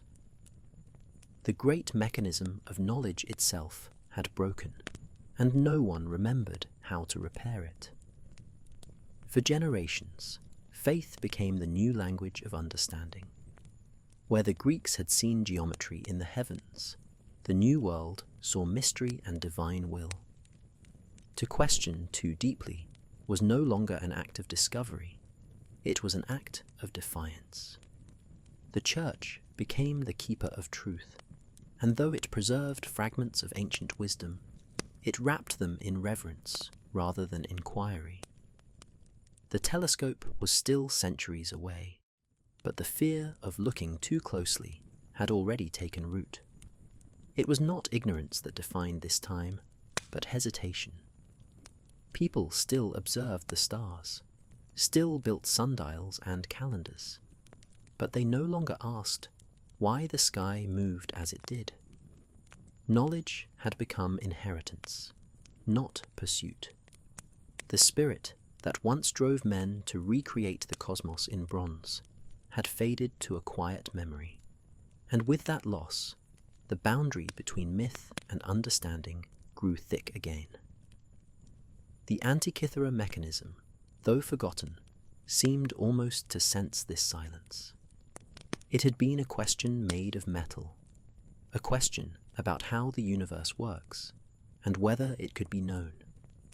And as it lay beneath the sea, buried by time and coral, the world above drifted farther from the answers it once possessed. Yet history moves in cycles, just like the gears of that ancient machine. What stops will one day turn again. The same curiosity that had once built it still lived quietly in the human heart, waiting for its own alignment. A moment when the stars and minds would once again move together. And when that moment came, the rediscovery of the mechanism would not only awaken the past, but reignite the ancient question that began it all. Can the universe truly be understood? For centuries, the world did not ask. But the silence could not last forever. For more than 2,000 years, the Antikythera mechanism lay hidden beneath the restless waters of the Aegean Sea. Buried under layers of silt and coral, it slept in the dark, a relic of a forgotten brilliance, untouched by sun or wind, preserved by accident and time. The ship that carried it had been lost in a storm, perhaps while transporting treasures from the islands to the mainland. When it sank, the sea claimed everything: statues of gods, amphorae of wine, and deep within the wreck, a small box of bronze and wood, the most extraordinary object ever made by ancient hands. The centuries rolled on above it. Empires rose and fell. Kings were born and forgotten. And still it rested in silence. The wood rotted away, the metal corroded. The fine teeth of its gears grew crusted with salt and age. And yet, something about the sea preserved it. Where air would have devoured it, water kept its shape. The ocean became its tomb and its guardian. When divers first found it in 1900, they had no idea what they were touching. To them, it was simply another object from a broken ship, strange, heavy, and covered in green. It took months before anyone even looked closely enough to see the faint lines of gears beneath the corrosion. Had they not, it might have remained forgotten, or worse, discarded as debris from a long-dead world. But fate is patient, and the mechanism had waited long enough. When it was finally lifted into the light of day, its surfaces cracked and flaked, revealing a glimpse of its secret. Teeth of metal, perfectly cut, impossibly old. No one could have guessed that the lump of bronze in their hands would one day rewrite the story of human invention. The ocean, in its quiet way, had preserved more than metal. It had kept a memory, a whisper of what humanity once achieved, when it still believed that the universe could be known through thought and craft. Every current that passed over the wreck carried with it the echo of that forgotten age, an age when reason and wonder were the same thing. For 2 millennia, the mechanism had been silent, its gears motionless, but its survival was not an accident. It was a promise. That knowledge, no matter how deeply buried, never truly dies. It waits, as the stars wait, for eyes willing to see again. And when it finally returned to the surface, corroded but intact, it brought with it more than bronze. It brought back a question that humanity had not asked for centuries. What else have we forgotten? It began, as great rediscoveries often do, by accident. In the spring of 1900, a storm forced a small group of Greek sponge divers to seek shelter near a rocky island called Antikythera. The sea there was deep and unpredictable, its cliffs falling sharply into darkness. As the divers waited for the winds to calm, one of them, a man named Elias Stadiatis, decided to test the water. He put on his heavy copper helmet, fastened the air hose, and dropped into the blue. He expected nothing more than coral or sponges. What he found instead were the faces of gods staring up from the ocean floor. The wreck lay more than 50 meters below the surface, scattered across a slope of stone and sand. Statues of marble and bronze lay broken among amphorae and planks of ancient wood. It was as though time itself had sunk and frozen. When Stadiatis surfaced, his voice was shaking. He spoke of corpses and horses beneath the sea, of a ship filled with treasure. His crewmates thought he was delirious, but when they descended after him, they saw it too, the remains of a great vessel, silent and glittering in the dim light. For weeks, the divers worked in shifts, dragging pieces of the past to the surface. They brought up sculptures of heroes and athletes, fragments of armor, jewelry, and pottery. Each dive was a risk. The depths were dangerous, the currents treacherous. But they continued, driven by a mixture of fear and fascination. Among the treasures they recovered was a small, corroded mass of bronze and wood. It was roughly the size of a shoebox, unremarkable beside the shining statues that surrounded it. They did not know that this lump was worth more than everything else combined. When the cargo reached the National Archaeological Museum in Athens, it was celebrated as one of the greatest underwater finds in history. Scholars focused on the statues and the artifacts of beauty, while the small bronze fragments were catalogued and set aside. For 2 years, they gathered dust in a corner, unexamined and unappreciated. Then, in 1902, a curator named Valerios Stais noticed something strange: faint lines and patterns beneath the corrosion, shapes too deliberate to be natural. When he looked closer, he saw teeth, perfectly spaced gear teeth, cut into the ancient bronze. The discovery stunned him. Nothing like it had ever been seen from the ancient world. Clocks were medieval inventions, not Greek. And yet, here was a device that seemed to predate them by more than 1,000 years. Stais tried to convince his peers, but few believed him. They dismissed it as coincidence or contamination, unwilling to rewrite what they thought they knew about history. So the fragments sat again in silence, waiting as they had always waited. Decades would pass before new eyes, armed with new tools, would see what Stais had seen and understand its meaning. The world had found the mechanism, but it would take another 50 years before it realized what it truly was: the first computer, built long before the modern world had even imagined one. For half a century, the fragments of the Antikythera mechanism rested quietly in the museum, sealed in glass and mystery. Visitors walked past them without notice, unaware that the most sophisticated machine of the ancient world lay only inches away. The few who knew of its existence considered it an oddity, an enigma too far removed from context to understand. It would take a new kind of mind, one that could hear what the past was still whispering, to bring it back to life. That mind appeared in the middle of the 20th century. His name was Derek de Solla Price, a physicist and historian from Britain.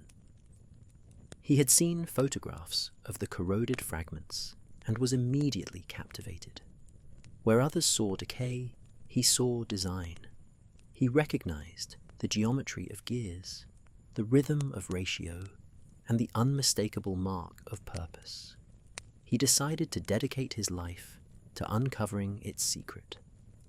Price began his investigation with patience and precision.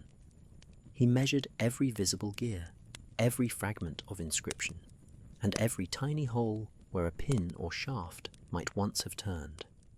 He used X-ray images, still a new technology at the time, to peer through the layers of corrosion. What he found astonished him. Beneath the rough surface was a complex structure of bronze wheels, dials, and interlocking axles. He realized that this was not a decorative piece or a religious object. It was a machine, an instrument built to calculate the movements of celestial bodies. He wrote of it with awe, describing it as a geared device of stunning sophistication, constructed centuries before its time. But his colleagues were cautious. The idea that such technology could have existed in the ancient world seemed impossible. Historians had long believed that the Greeks were philosophers, not engineers. Yet the mechanism suggested otherwise, that they had understood the mechanics of the heavens far more deeply than anyone imagined. Price published his findings in 1959, arguing that the device was an astronomical calculator, a kind of analog computer capable of predicting eclipses and planetary positions. The world began to listen. For the first time, the Antikythera mechanism stepped out of obscurity and into the light of history. But even then, the mystery was far from solved. The gears were incomplete, the inscriptions too faint to read, and many of its inner workings remained hidden under centuries of corrosion. It would take decades and technology that Price himself would not live to see, to reveal the full extent of its genius. Yet his work was not in vain. He had reignited a conversation that had been silent for 2,000 years. He reminded the world that history is not always a story of progress, that sometimes brilliance blooms early, only to be forgotten until another age is ready to understand it. Through his persistence, the mechanism began to speak again, and what it said changed everything we thought we knew about the ancient world. It was no longer just an artifact. It was evidence, proof that the ancients had built not only with stone and faith, but with precision and reason. They had measured the heavens with their hands, and the echo of that knowledge was now being heard once more. By the 1970s, the Antikythera mechanism had already become a riddle that defied belief. Derek de Solla Price had proved it was a machine, but even he could not see all that it contained. Much of the device remained locked within its own decay, layers of corrosion that hid the smallest, most delicate gears ever made in the ancient world. The fragments were fragile, dark and brittle, as if the bronze itself had turned to stone. To see inside without destroying it seemed impossible. But technology, like time, has its own cycles. And soon, a new generation of scientists would look into the heart of the machine using light invisible to the human eye. In 1971, physicists at the Greek Atomic Energy Commission joined Price to scan the fragments using high-powered X-ray and gamma-ray imaging. For the first time in 2 millennia, the interior of the mechanism was revealed, not to the touch, but to vision. The ghostly images that appeared on the screens stunned them all. Dozens of perfectly cut gears were visible, each with exact tooth counts and precise alignments. The structure was far more complex than anyone had imagined. It was not a simple clock. It was an entire system of interlocking calendars and celestial cycles. Each new scan uncovered more detail. Numbers and letters appeared where none had been seen before. Tiny inscriptions marked with astonishing precision described cycles of the moon, the movement of the sun through the zodiac, and the prediction of eclipses. Even the gears themselves contained small, deliberate irregularities. Mathematical corrections for the moon's changing speed in its orbit. A detail that modern astronomy would not rediscover for centuries. As Price and his collaborators studied the data, they began to see how the mechanism might have worked in motion. The user would turn a small handle on the side, setting the gears into perfect harmony. On the front, dials would move across a zodiac ring, showing the date, the position of the sun and moon, and the current lunar phase. On the back, 2 spiraled scales turned with each rotation, marking the great cycles of eclipses and lunar months. The mechanism was nothing less than a portable cosmos, a mechanical mirror of the sky itself. When the images were published, the academic world could no longer deny what it saw. The Antikythera mechanism was real, it was ancient, and it was impossibly advanced. It predated the earliest known mechanical clocks by more than 1,000 years. Its design hinted at a scientific tradition that had reached heights unseen elsewhere in antiquity. No one knew how such a thing could have existed, or why nothing like it survived. For Price, it was both triumph and torment. He had uncovered proof of an age of mechanical genius that history had erased, yet he knew his work was incomplete. He died in 1983, still wondering what secrets lay within the fragments he could not fully see. But the machine was not done revealing itself. Decades later, new technology, more powerful and more precise than anything Price had dreamed of, would peer even deeper into the bronze. And what it would uncover would confirm that the impossible was, in fact, true. When the 21st century arrived, so too did the technology capable of unlocking the Antikythera mechanism's final secrets.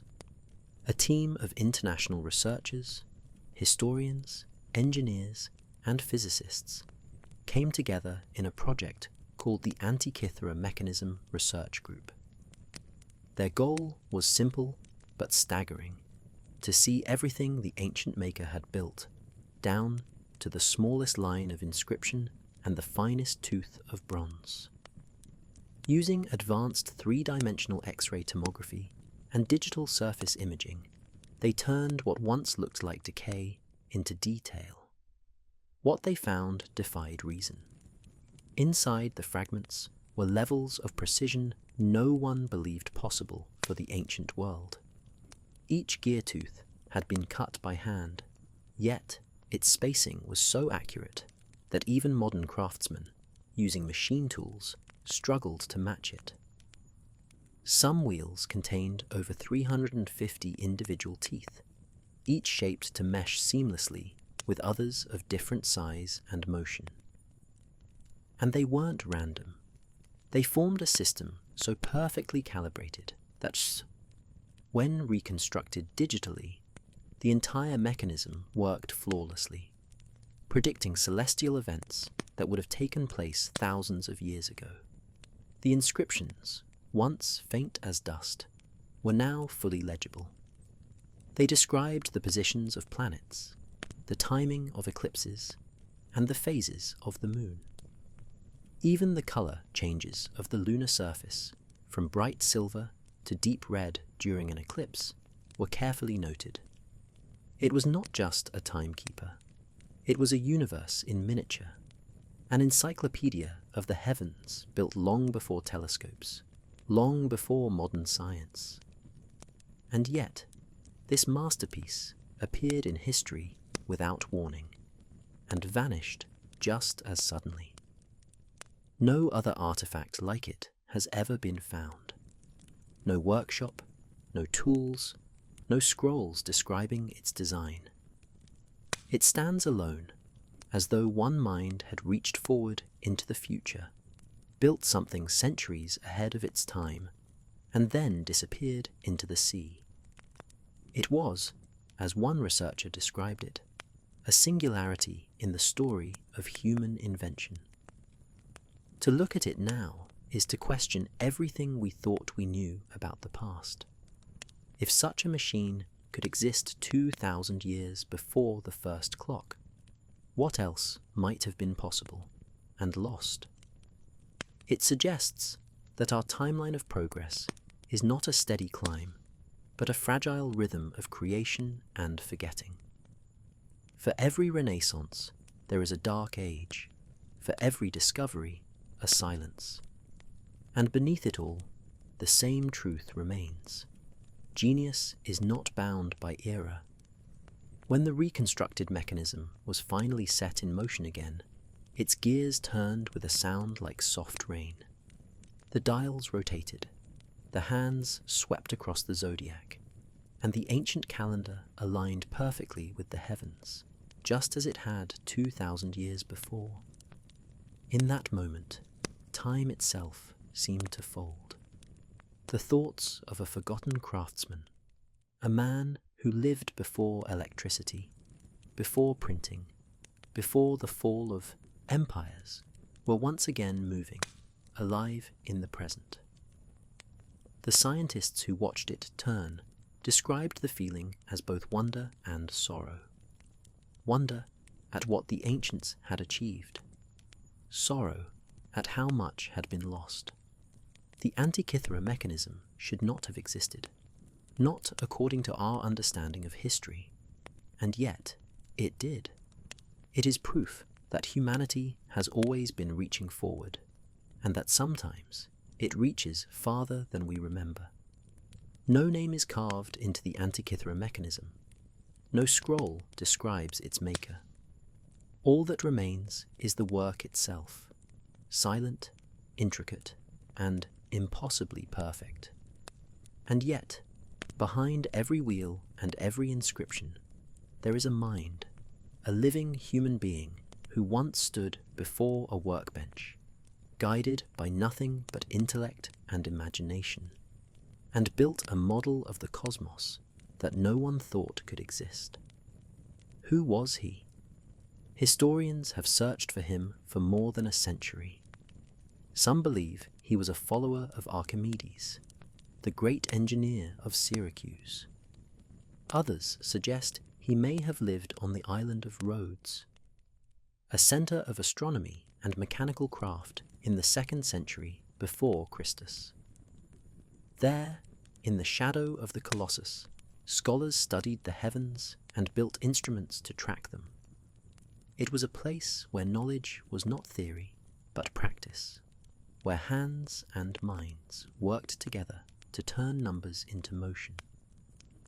If he was from Rhodes, he would have known of Hipparchus, the astronomer who first measured the distance to the moon and created one of the earliest star catalogues. He would have known how the Greeks blended geometry with observation, seeing beauty in the patterns of the sky. Perhaps he studied under one of Hipparchus's students. Perhaps he took what others only calculated and decided to make it real, to shape it into metal, to give it form. It would have taken months, even years, to complete. Each gear tooth had to be filed by hand, every axle aligned so that the turning of one would move another in precise ratio. Bronze was scarce and valuable. Mistakes could not be undone. The maker would have needed patience beyond measure, along with mathematical vision few in history have possessed. He was not only an engineer, but a philosopher, one who believed that the movements of the heavens could be mirrored by human craft. When he finished, he must have turned the handle slowly, holding his breath as the gears began to move. And then it worked. The dials spun, the moon shifted through its phases, the calendar wheels rolled forward, and the universe, his universe, came to life. It is easy to imagine him smiling, not in pride, but in quiet understanding. He had captured the logic of the stars in his hands. What became of him, no one knows. Perhaps he died before his masterpiece left the workshop. Perhaps he sailed with it, proud to see it delivered into the world. And when the ship sank, so too did the memory of his name. For centuries, his creation lay silent. At the bottom of the sea, his identity erased, his genius forgotten. But his work endured, and through it, so did he. When the scientists of our own time watched the reconstructed mechanism move again, they were seeing through his eyes. They were finishing the motion he began. 2,000 years had passed, but the intention, that perfect bridge between thought and creation, was unbroken. The mind that built the impossible had outlived its age, its city, its civilization. And though we may never know his name, his work is the most eloquent signature ever left by a human hand. He did not build for fame, nor for immortality.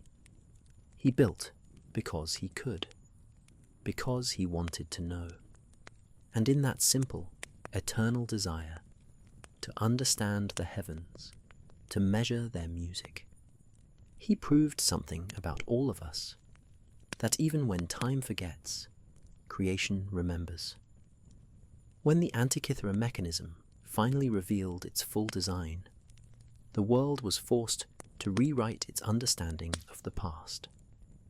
For centuries, history had told a simple story, that human technology advanced in a straight line, from crude beginnings to modern brilliance. But this machine broke that illusion. It proved that genius is not bound by era, that brilliance can appear, disappear, and reappear across time, like a constellation flickering in and out of view. Before its discovery, the idea that ancient engineers could design complex gear systems was unthinkable. Now, it is undeniable. The mechanism was not an accident or an isolated marvel. It was the visible tip of an entire iceberg of lost knowledge. It hinted at workshops where geometry met craftsmanship, at minds capable of translating astronomy into metal and motion. It was a reminder that the ancients were not staring helplessly at the stars. They were measuring them, predicting them, and understanding them with accuracy that would not be matched for over a millennium. The discovery shook the foundation of classical scholarship. Archaeologists, who had once seen the Greeks as philosophers and artists, began to see them also as scientists and engineers. Historians who believed the medieval clock was the first complex machine realized that the blueprint had already existed, in bronze, in silence, waiting beneath the waves. Every gear of the mechanism was a sentence in a forgotten language, one that spoke of a civilization that had reached farther than anyone had believed. It also forced a more humbling reflection. If such a thing could be built and then forgotten, what else might have been lost? How many inventions, discoveries, and ideas have disappeared, buried under centuries of war, neglect, and fire? How much of our story remains hidden, not because it never happened, but because time has buried it? The mechanism reminded us that history is not the story of what happened. It is the story of what survived. When the reconstructed device was shown to the world, its gears gleaming, its dials turning in perfect harmony, people from every field stood in awe. It was a machine older than the fall of Rome, older than the rise of modern science, yet more elegant than anything built for 1,000 years after it. It was a bridge across time, joining the ancient mind to our own. In its turning, we could see not only what the Greeks had achieved, but what humanity has always been capable of: imagination guided by reason. The Antikythera mechanism did not just change archaeology. It changed perspective. It reminded us that progress is not guaranteed, that knowledge can vanish, and that understanding the universe has always been the most fragile and sacred pursuit of all. It also offered hope, the quiet reassurance that no discovery, once made, is ever truly gone. It may sink, it may sleep, but it will rise again when the world is ready to listen. The gears that once turned in a forgotten workshop now turn again in our museums and minds. And as they move, they tell us something simple, something profound: that history is not a line, but a circle, and that every revolution brings us closer to remembering who we truly are. The Antikythera mechanism was not just a discovery. It was an echo, a whisper from a time far older and wiser than we imagined. When scientists realized what it could do, an unsettling question began to take shape. If the Greeks had mastered such complexity 2,000 years before modern clocks, where did they learn it? Civilizations do not emerge from nothing. Knowledge has roots, and roots grow deep. The craftsmanship of the mechanism, the precision of its gears, the understanding of celestial cycles, none of these were sudden inventions. They were the product of long observation, passed from generation to generation, refined in silence before finding form. And yet, when we look back, the chain seems broken. The device stands alone, as if the entire lineage of its wisdom vanished overnight. This absence haunts historians. It suggests that the world has forgotten entire chapters of its own story, not myths, but realities, lost beneath the sands of time. For every culture we uncover, there are 100 more that have left no trace.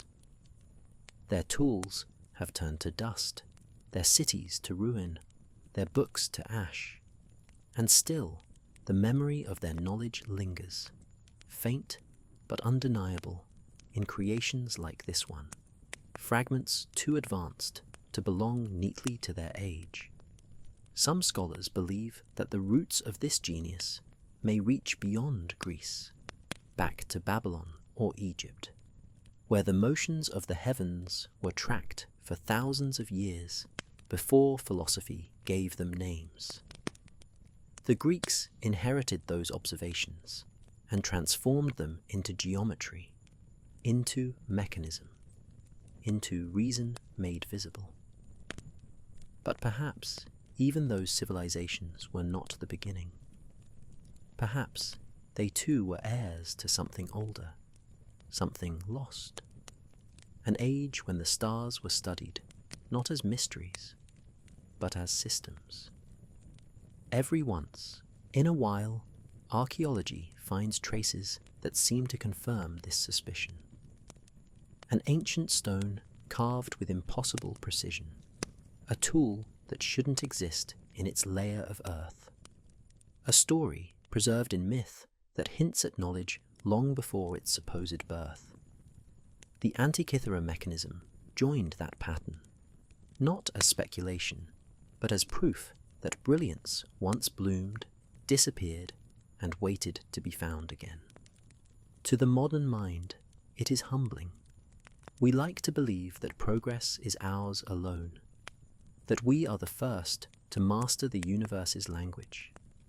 But this device, built in a time of marble temples and oil lamps, tells another story, that we are not the beginning of understanding, but part of an ancient continuum.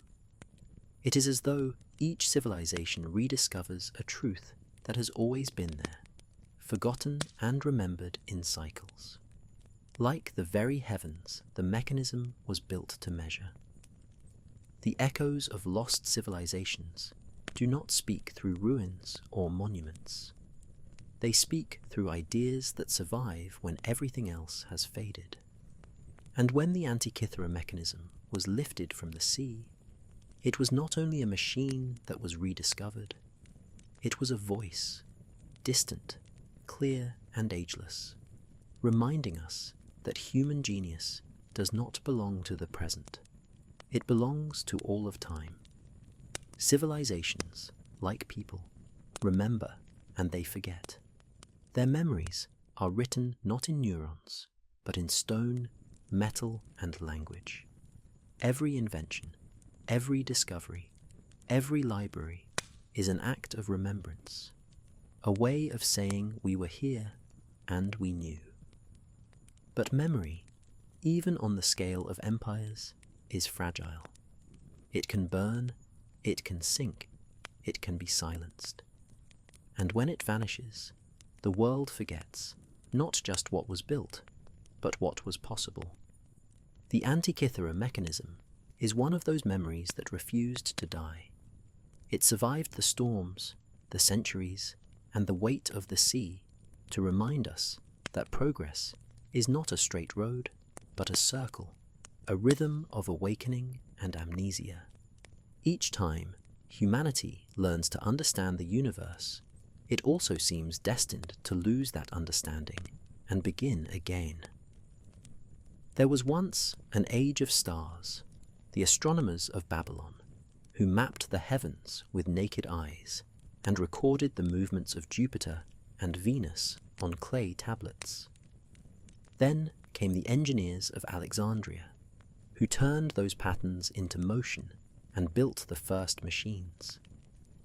Later, when their wisdom burned in the fires of conquest, 1,000 years passed before anyone could make the gears turn again. The Renaissance, the Enlightenment, the digital age, all are echoes of a memory regained. Brief moments when the world remembered how to see clearly again. The pattern is hauntingly familiar. Each time knowledge grows too vast for the society that holds it, something breaks. Pride replaces curiosity. Power replaces understanding. And slowly, the gears of progress grind to a stop. What follows is silence. Centuries of forgetting, when the stars continue to turn, but no one looks up to measure them. The rediscovery of the Antikythera mechanism forces us to confront that truth.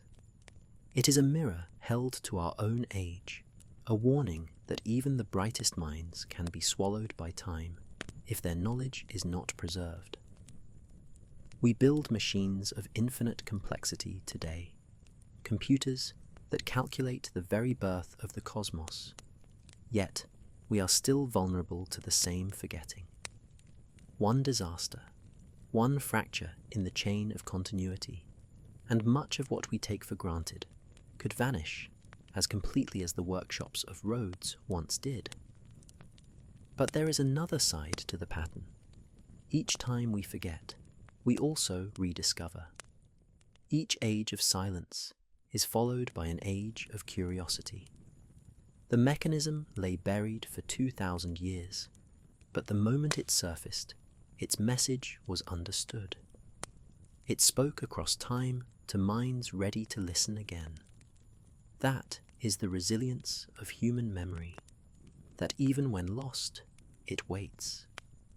Perhaps this is the meaning of progress, not the endless accumulation of new things, but the cyclical remembering of what we already knew. The Antikythera mechanism is proof that no knowledge is ever truly gone.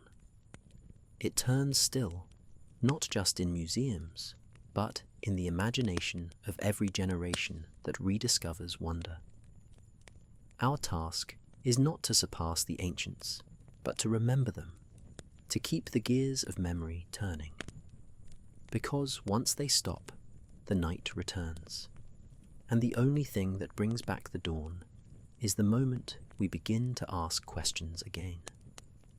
Every object built by human hands carries a memory, not just of what it does, but of who we were when we made it.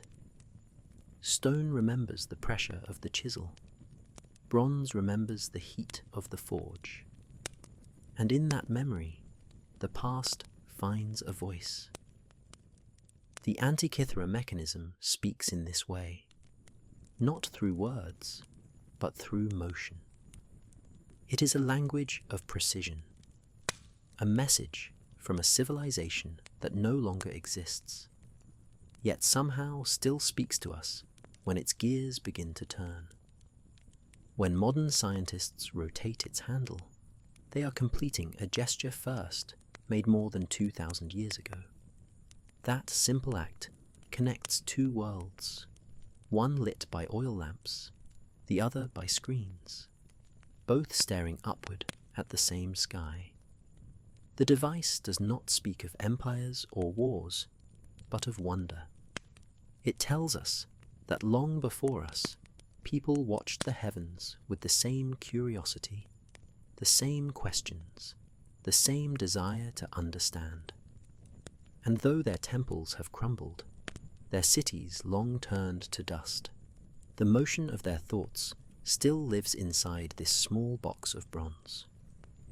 Machines are memory made visible. They record not only ideas, but intentions, the drive to solve problems, to measure, to control, to imitate nature itself. The Antikythera mechanism reveals a mind that believed knowledge could be shaped into something beautiful. Its gears are not only functional, they are graceful. Its inscriptions are not hurried, they are poetic. In its design, there is reverence for order, for symmetry, for the rhythm of the universe. It is as though its maker wanted the machine to reflect not just the heavens above, but the harmony within them.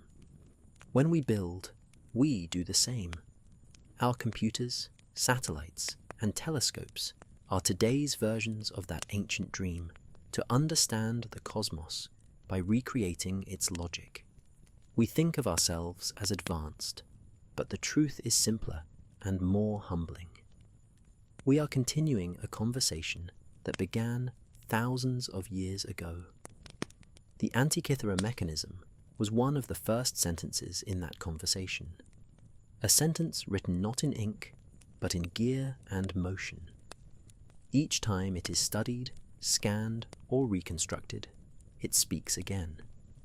It tells us that progress is not about invention alone, but about listening to the echoes of those who came before, who asked the same questions with fewer tools but equal brilliance.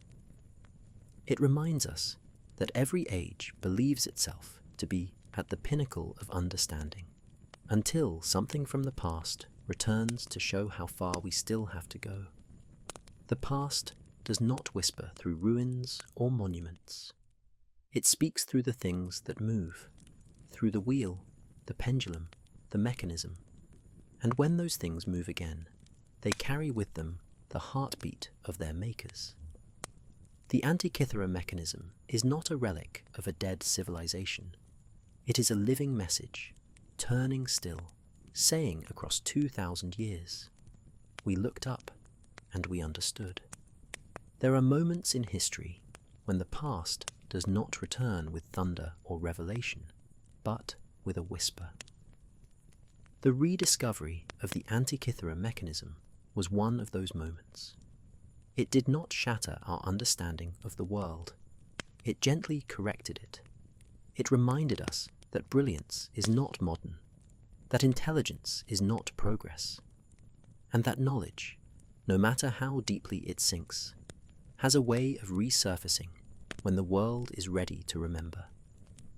When the machine was pulled from the sea, it carried with it the silence of centuries. Yet, that silence was not empty. It was full of waiting, the kind of stillness that holds potential rather than absence. And when its gears turned again, when the patterns of the sun and moon came alive in their perfect dance, humanity was reminded of a truth older than civilization itself. We have always been reaching toward understanding. The Antikythera mechanism is not just a testament to ancient genius. It is a mirror held to us. It shows that our need to know, to measure, to explain has never changed. From the first marks on cave walls to the equations written in starlight, we are the same species, driven by curiosity, haunted by forgetting, always trying to find our place in the great design. The machine's discovery also teaches humility. If such a thing could exist and then vanish completely from history, what else have we lost? What voices lie silent in the depths? What inventions turned to dust? What libraries burned before their words could travel? Perhaps every civilization believes it will be the last to forget. And yet, time has a way of reminding us that nothing is permanent, except the desire to know. When modern engineers rebuilt the mechanism, they did more than restore a device. They completed a circle. The same questions that shaped the ancient world still move us. Why do the stars turn? What is our place among them? How can we make sense of the infinite? The gears that once turned in a workshop, lit by oil, now turn in laboratories filled with light. Yet the wonder they awaken is identical. That is the quiet truth of human memory. It endures not through empires or monuments, but through curiosity. We may forget the details, lose the tools, misplace the names, but the impulse to seek never dies. It rests, then rises again, wearing a new face, a new language, a new form. The Antikythera mechanism was one such awakening, proof that the light of reason can dim but never extinguish. So long as we keep asking, the gears will keep turning. And someday, far in the future, when our own machines lie buried beneath the sands or the sea, perhaps another people, descendants of our descendants, will find them, lift them from the depths, and wonder who we were. They will turn the handle, see the motion begin, and feel what we feel now, the awe of recognition, the echo of kinship across time. And in that moment, they too will understand the truth the ancients already knew. That knowledge is not owned by any age, that discovery is never truly lost, and that the universe itself is one vast, eternal mechanism, forever waiting for us to turn it again.